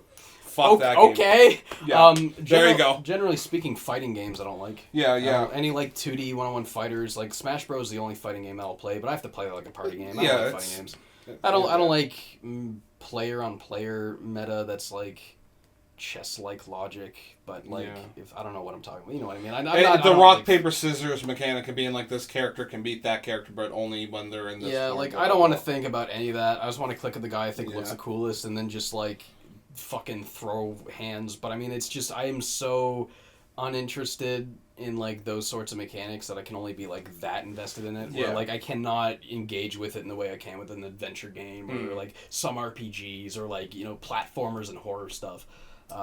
Just the fighters don't do anything for me. And I don't talk about like games with combat, like Bloodborne. I like combat. Yeah, you like combat, but you don't. I don't like competitive fighters. I don't like competitive fighters. I don't like all the button combos and shit. I just like Bloodborne. You move the stick in a direction and hit the dodge button and the 2 attack buttons and maybe the other attack button / shield depending on what you got in your hand. It's like I don't know. It feels like you have 4 moves in Bloodborne, and it's just a matter of carefully putting them in the right order constantly. Where here's like, I can't keep up with that. I can't fucking do it. Fuck off. Get out of my fucking face. I don't care. That's why I don't like that shit. I don't like fighters. What's another bad game? Well, you can dislike good games if it's just not your cup of tea. I don't know. Like I think fighters are bad. I can't really think of any good games that I'm not really into. Because I'm starting to get into Dark Souls. Like I told you about that. Yeah. That's what I gotta continue playing is Dark Souls. Oh, I got another one. Star Fox. Any game where you like pilot an aircraft or like a ship or a plane for the whole game, I could not care. Star Fox Command. That's the one I don't like. Oh, you don't like Star Fox Command? No. What's different about that one? It's like weird. It's literally a weird tactical DS game. Yeah. I remember watching some Call Me John's video I played a bit of it and I was just like, this. I'm glad I paid $4 for this. This sucks. I got it on the Wii U, I think, and I played it once and I didn't think much of it. But like, I just don't care about games where you're just in a plane. Like, if I'm in a plane, I want to be able to get out of it. Like explore the world. Racers are one thing. I don't mind like if you're just in a car, but for some reason I just can't connect with like you're only flying a plane and that's it. So like a game like Star Fox, like I might have fun with it for an hour, but then I gotta put it down. I just can't. It's like I don't care. I don't fucking care about this anymore. I would love if we got a Star Fox game that had like the exploration of like kind of like adventure. Yeah. With the hopping in and out of a ship like Assault. Yeah. The problem with the world like Starlink, like I think combining that would be cool. The problem with Assault is that like the missions where you get out is just still a linear level and the controls are weird. It's just kind of like a bad third-person shooter where like I want to be able to get out and at my own will and explore more finally, like in the way that you do with Outer Wilds. You bring the ship that's what I want. That's a game that makes sense of that concept. Like Outer Wilds, you're in the ship, but the ship's not just flying straight and steering. It's you have to throttle the physics in all 8 directions, pick up momentum, and you're tugging at it, and you're going through space and floating, and you tug this way, and then there's like a feel to it, and I can make sense of that being like a big platformer movement guy, physics and shit, but like just flying a plane. I don't care. I want to do something here. I want to land it. I want to get out. I want to explore. Yeah. Star Fox doesn't do any of that for me. And while I think those are like they're very good games at what they do, it's just not my cup of tea. Yeah. So there's my answers. Yeah, I think Star Fox needs a big overhaul aside from just linear shooting path. Are there blah blah blah. Are there any genres like that you just don't really connect with? Rail stuff. I guess like bullet hells. Bullet hells. Like there's like a few bullet hells that I'll sit down and play. I can't think of them right now, but like I guess bullet hells just like the Toho stuff. I'm not much into it. Ikaruga. Yeah. What the heck is Ikaruga? Ikaruga is like a bullet hell where you can like go between 2 planes. It was on GameCube and Dreamcast. And I think there's a new version out on PS4, something like that. Yeah. It was considered like a good version of that, but. Yeah, thank you for the question. I got another one from The Audio. Whoa, I can't believe we're getting a question from the entire concept of audio. Wow, I'm funny. I fucking hate humor, man. It's like, what do you even do to be funny, man? Humor is just rock, paper, scissors, but with your mouth. Oh my god, you're right. It's like you just pick 1 or 2 things, and it's like 50-50 whether or not they're neutral to Lip, it, ear, laugh, brain. or hate it. You know, Lip, ear, brain. You say some shit, you win, lose, or draw, and it's like, man. Laugh, joke, think. I just feel like every time I try to be funny, I'm painfully unfunny. Oh, no. Half the time when you do just shit and you're like, I don't fucking know, and I'm already like... But, question from the audio. Thoughts on Pilot Red Sun, Garfield, Grinch's Ultimatum, the creepy Pringles adverts? His animations are so bizarre and amazing, so I thought it'd be up to your alley. Yeah, I love, like, weirdo, like, shitty animation shit like that. Like, like, Garfield is classic, like... Garfield, what did you do with the hamburger helper? And I put it in the fridge, John. Fucking time to put this orbit into my... Time to kick this dog into orbit. No, you're going into orbit, you stupid dog! and you just hear like. That's just a classic. There was a point in time a few years ago where I just went through like all of that guy's more recent videos and just watched them all. I don't remember like most of them. I remember the Grinch one. Was that the one where it's like, you want to be a Grinch or a Saint? Is that one? I watched. My girlfriend loves that video. I watched the creepy Pringles ads. I love those. It's like, hey, try these delicious crisps. I love where they just put like way too much vibrato on all the lines for no reason. There's one called Dilbert 2, and Dilbert 3 that's like same like bad MS Paint weirdo. Like their faces get all shriveled up and turn into like a football, and it's like, come to the watering hole, come to wet your whistle. And they just start talking about football, and then Dilbert just starts going, hut, hut, hut, hut, hut, hut, hut. I want you to go to this website. Go to www.nfl.com and just check it out. I don't know, and they just put vibrato on that. Or not vibrato, echo, reverb. And it's just strange. I love... You ever watch Green Lover? No. Green Lover, come rescue me. Michelangelo, Donatello, and sucking on Raffi's toes. You ever seen that? It's really gross, but it's fucking fun. Type in Green Lover. It's like, the Quaker Oats ad. I remember seing that one. Oh, this fucking thing, yeah. Yeah, I remember watching that one. That one's But good. type in Green Lover. That's sick animation. That's like I'm gonna do it, Scoob. I'm gonna do it, Scooby. And I'll do it, Shaggy, or what? Oh, I know what you want. You want a big Sanders. Yeah, I like that one. Yeah. I remember watching Pilot Red Son's Not So Fast a couple like weeks ago. Yeah. And I'm just like, that's which is the that one. one? It's this one here, where like it's like these I've two not guys seen that one. who are in like a car and they're trying to get away from the cops. Yeah. It's like, it's just so weird, like the transitioning of like going from scene to scene, because like it'll go from like a first person camera angle to like turning around to just them being like there, and then like you just watch like all the particles shift, and it's like when you see like the crunchy like compression too, and just the extra vibrato. And I'd probably make weird bullshit like that if I didn't do Nitro Rad and Grandcore. Like that's I always loved that shit in high school. Like just being like into weird stuff, like games like some Unity, obscure fucking abstract shit. Yeah, the stuff that makes you pull you out of your comfort zones, but it's still funny. Like Tim and Eric shit. That's just funny. I love how my brain has just gone like all Eric Andre, Tim and Eric, Joel G's Ina, like all that type of stuff. I love surreal animation. I love the very surreal abstract art. Yeah, webcore shit. Yeah. Oh, you ever listen to Daycore?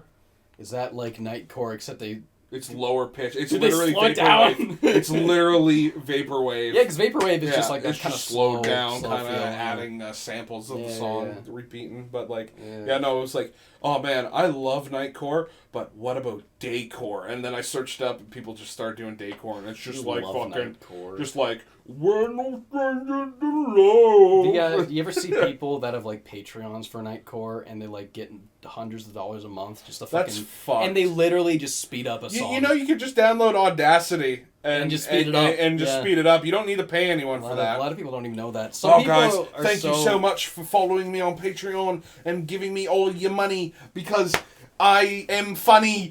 It's like so many people just like don't realize how simple something is. They just don't realize a whole genre of music is just fucking songs sped up. Like, come on, guys. That's a little whack. But we're getting kind of long in this podcast. Yeah, and the more time goes on, the more shit I have to edit later. So let's get. I got three more questions. Did I just do one, or did you? You just did one. I just did one. Okay. So Turkey Ham asks, "What's a game that you think got passed over by critics and gamers alike that should have been a huge hit and gotten sequels?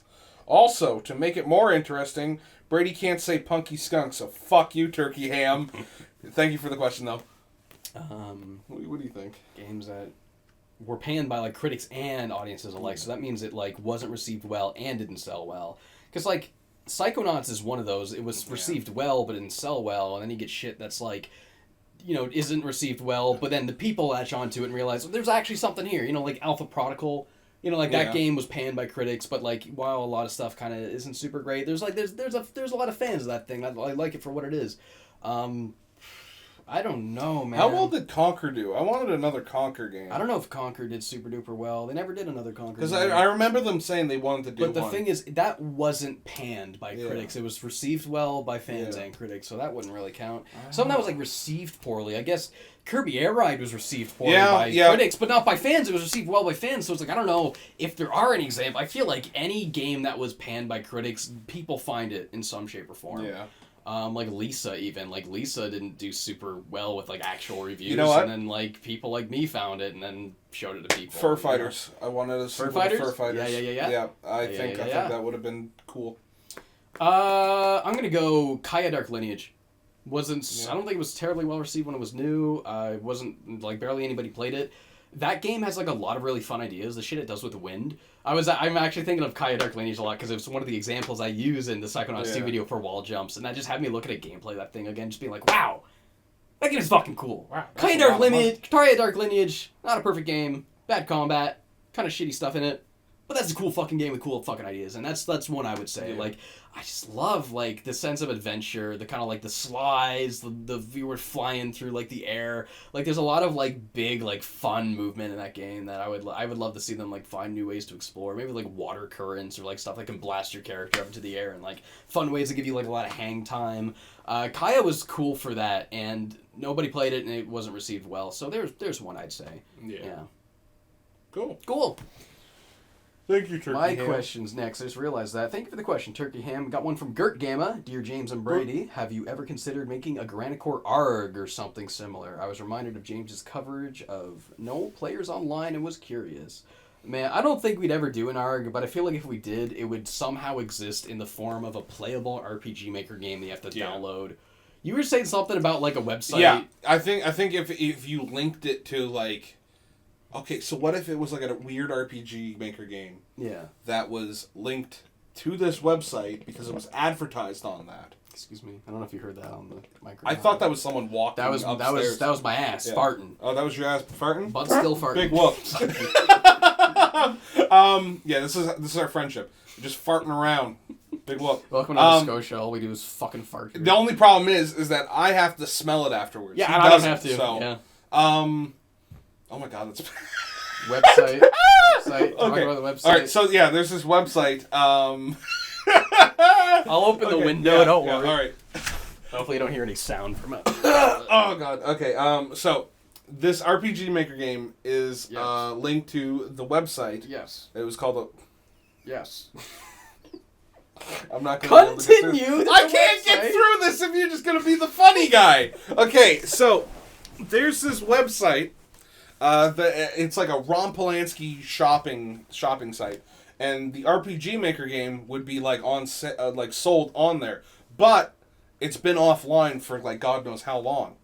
So if you can pirate that game like through whatever download we have available for it, you play through it, you get like these codes to enter in on the enter coupon thing on this website, and it would unlock secrets. You find a coupon code in the RPG Maker game and put it on the website, and that unlocks something. Yeah. So it would get you through different pages of the website that have either been removed off of link hubs or other shit. So like, what are these missing pages? Like nefarious shit Ron Polanski? Yeah. So like a build up to like what's been going on, reports on why it shut down, and then at the end of it.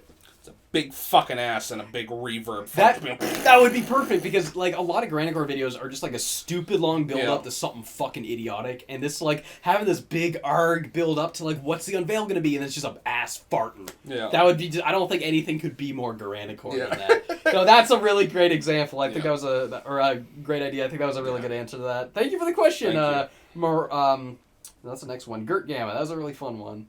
What's your next one? So, my next one is my final one. Ooh. And this comes from Heckles. He'd rather flex his meckles. They said, I know you brought up pro wrestling in a few of your videos, so I want to know, do you still watch the current product, and if so, do you prefer WWE or AEW? I've never really watched wrestling. I appreciate wrestling because I have a lot of friends that are into it that post about it. I kind of know a lot about wrestling from osmosis, and I've watched it at friends' houses every now and then. I appreciate it in like the way that I appreciate like theater. Yeah. Because it really is stage combat brought to like this level of extravagance, and then you make a Yeah. story about it, and that's people be like, wrestling's fake. It's like, of course it's fake. It's fucking theater. It's fun. It's entertainment. So I respect wrestling a lot, but I don't really take particular interest in actually like consuming wrestling. I've never you say shit like WWE versus AEW. I don't know what the fuck that means. Yeah. Sorry. You probably know more than I do. See, I know from like the sidelines because my brother was obsessed with WWE. Yeah. What was it? AEW, ACW. I don't fucking know. How many AEW, I think it was. There was WWE, WWF.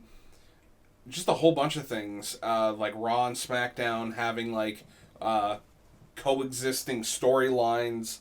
And then, like, they merged into, like, during the pay-per-views and stuff, like, big build-ups for these pay-per-views. And my brother was, like, so hyped up about it. And I'm just like, I really just like Rey Mysterio and Goldust because they're cool, weird, quirky wrestlers. You like the guys that are one does fun. like super cool flips and is really small and he fights the giant guy, and then the other one is just this weirdo who's just going It's like all the time. Is Rey Mysterio the guy that like break dances around people? That's just fucking cool. Kind of. He does this one called, I think it's what, 360, and he like runs to the ropes on the top, the top rope and the middle rope, and he pulls himself through it, and he flings himself around back into the ring, and that's fucking sick. I don't remember much, but like goddamn, that's cool. My extent of wrestling. Yeah. Someone's like, "Hey, this," I'm like, "That's fucking sick." I always liked the Royal Rumbles where like there was like 100 people in the ring. Fuck? That's a thing. Yeah. I don't know that. Yeah, like Royal Rumbles, everyone's just in the ring and they're all just like standing around fighting each other. That's and like fucking awesome. Two people would be punching one guy or trying to eliminate them, and they have to knock them out of the ring. And once they're out of the ring, they're out. Yeah. So like sometimes like you'd have all these guys fighting, and like two of the big guys, like I think his name was Big Show and like Brock Lesnar, would be like fucking just fighting. They're just and like they're slamming people down, and like people are jumping off the top ropes, and sometimes the ring will give out, and everyone just like it just falls, and they still gotta fight. That's really fucking it's awesome. good. I love this shit, but like when what they're trying to do just falls apart, they have to keep doing it. Yeah, I loved watching wrestling with him because he'd get hyped up, and that would just get me hyped. I see. Yeah. Fuck yeah. Yeah, it was cool. I got another question from Mariah Rios. There you go. What are some dissatisfied and satisfied successes you faced recently? I'm not too sure if I understand. What are some dissatisfied and satisfied? Like, you mean like successes, even though we're not happy with the result, or a success that I was dissatisfied with? But is that really a success though? Maybe they just mean like what's like a success? Oh, what's a trouble I had that I had a satisfied success over? Yeah, maybe. Sorry if I'm misinterpreting this, but I do have an answer. The other day, actually yesterday, I was editing... No, it was 2 days ago. I was editing the Psychonauts 2 video, and randomly my one folder in my hard drive, like the folder with all the Mario 3D All-Stars footage, would not open. I just clicked on it, and it said it was corrupt, and every time I tried to open Vegas, it wouldn't load because it couldn't access that folder. So I tried unplugging my hard drive and restarting my computer, and it kept saying the same thing until eventually wouldn't let me access the entire drive at all. And this drive has all of my game footage on it. If this crashed and I lost everything, all the game footage I ever recorded in the past while, like I have a lot of it backed up on another one, but that's like a lot of footage that's gone, including my entire Psychonauts 2 gameplay. Which I'd have to redo the whole game, and then it would just be like a nightmare. But I ended up running like a disk check. I just ran the check disk, did the diagnosis shit, and it did a scan, and then it just fixed it. Windows 10 just fixed it, and I was like, oh! So that was like a failure success story thing. I don't know if that's what you're asking. Apologies if I misunderstood, but there's an example of that. I got one more question. Do you have one more question? No. Did you go through 10? Let me count them. It seems to happen sometimes. Like, maybe one of us did 2 in a row. Did I skip one? Did you skip one? 1, 2, 3, 4, 5, 6, 7. 1, 2, 3, 4, 5, 6, 7, 8, 9. What the fuck? Okay, here. You didn't get a 10th one? No, I should have had a 10th one. Here, let me take a look. Okay, while you find another question, I'll answer this one. Yeah, okay. Ethendor Reviews asks, for your Halloween episode, because your April Fool's special was spooky, you made your Halloween episode as the normal Eric Andre show. I feel people would be really shocked. Who was... That's not a question. That's a suggestion. That ain't a... Ethendor Reviews, that ain't a fucking question. That would be funny, though. I think it would be, like, just using the day I normally upload, the thing people expect, and just fucking throwing some other weird, scary shit instead. But the thing is, like, I feel like April Fool's is my excuse to do that. April Fool's is my excuse to do weirdo shit I normally wouldn't, while, like, the Halloween reviews, I'd rather just actually just make a good video about horror games. So it's a fun idea, but, like, I think I'd rather just kind of stick to, like, yeah, I just want to get these done. Maybe someday when I get through, like, a lot of the ones I do, and maybe I could just do some weirdo shit on Halloween. Maybe someday, but yeah, thanks for the question. You got one more? Yeah, okay, so totally just went past that. So from MM... Come back over here. I gotta read it! MM Overlord, to the both of you, are there any older games that you have been dying to play, something that might be difficult to find nowadays due to scarcity or price? I remembered it. Wow. Okay, all right. Okay, there's a Dreamcast game. You were going to answer? You sound like you were going to answer. Yeah, I mean, that was my last question. You read the question. Yeah. Why do I always interrupt you? I'm an asshole, and I'm sorry. You just have energy wanting to answer. Hi there, Hornet. So, I guess, like, Tulip, like, my problem is I want to play it on the actual hardware. Not, like, through the easiest way to access it through, like, either a digital purchase or, like, downloading. Because you can get it on PS3. Yeah, I can get it on PS3, like Tulip. But, like, yeah, like, I want to get, like, Sonic Jam, like you have. Yeah, I have Sonic Jam on Saturn. Play it on, like, Saturn. Yeah.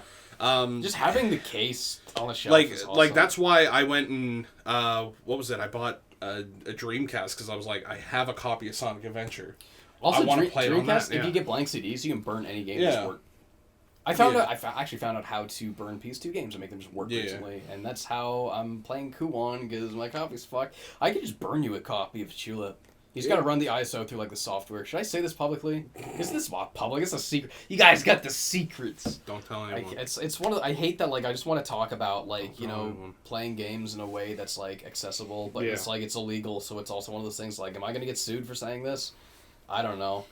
So you have to use language like, I'm playing my legal backup, so you can put your legal backup through the patcher, and then it will work.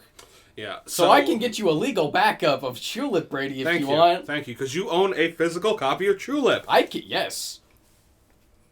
But, like, I have, like, a copy of Sonic Adventure 2 that was, like $100 and something that I got, and I was like, I want to play it on the actual hardware. This is my chance. I'm so jealous that you have copies of OG Sonic Adventure 1 and 2. Because again, like, I've made legal backups of them, but I've never, like, if I just had them and I'd pull it out and just look at the case and shit. Oh, she being a sweetie pie.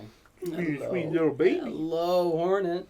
Well, the battery's about to die, so podcast's over. Thank you guys for watching. Hope you guys enjoyed the question podcast answers.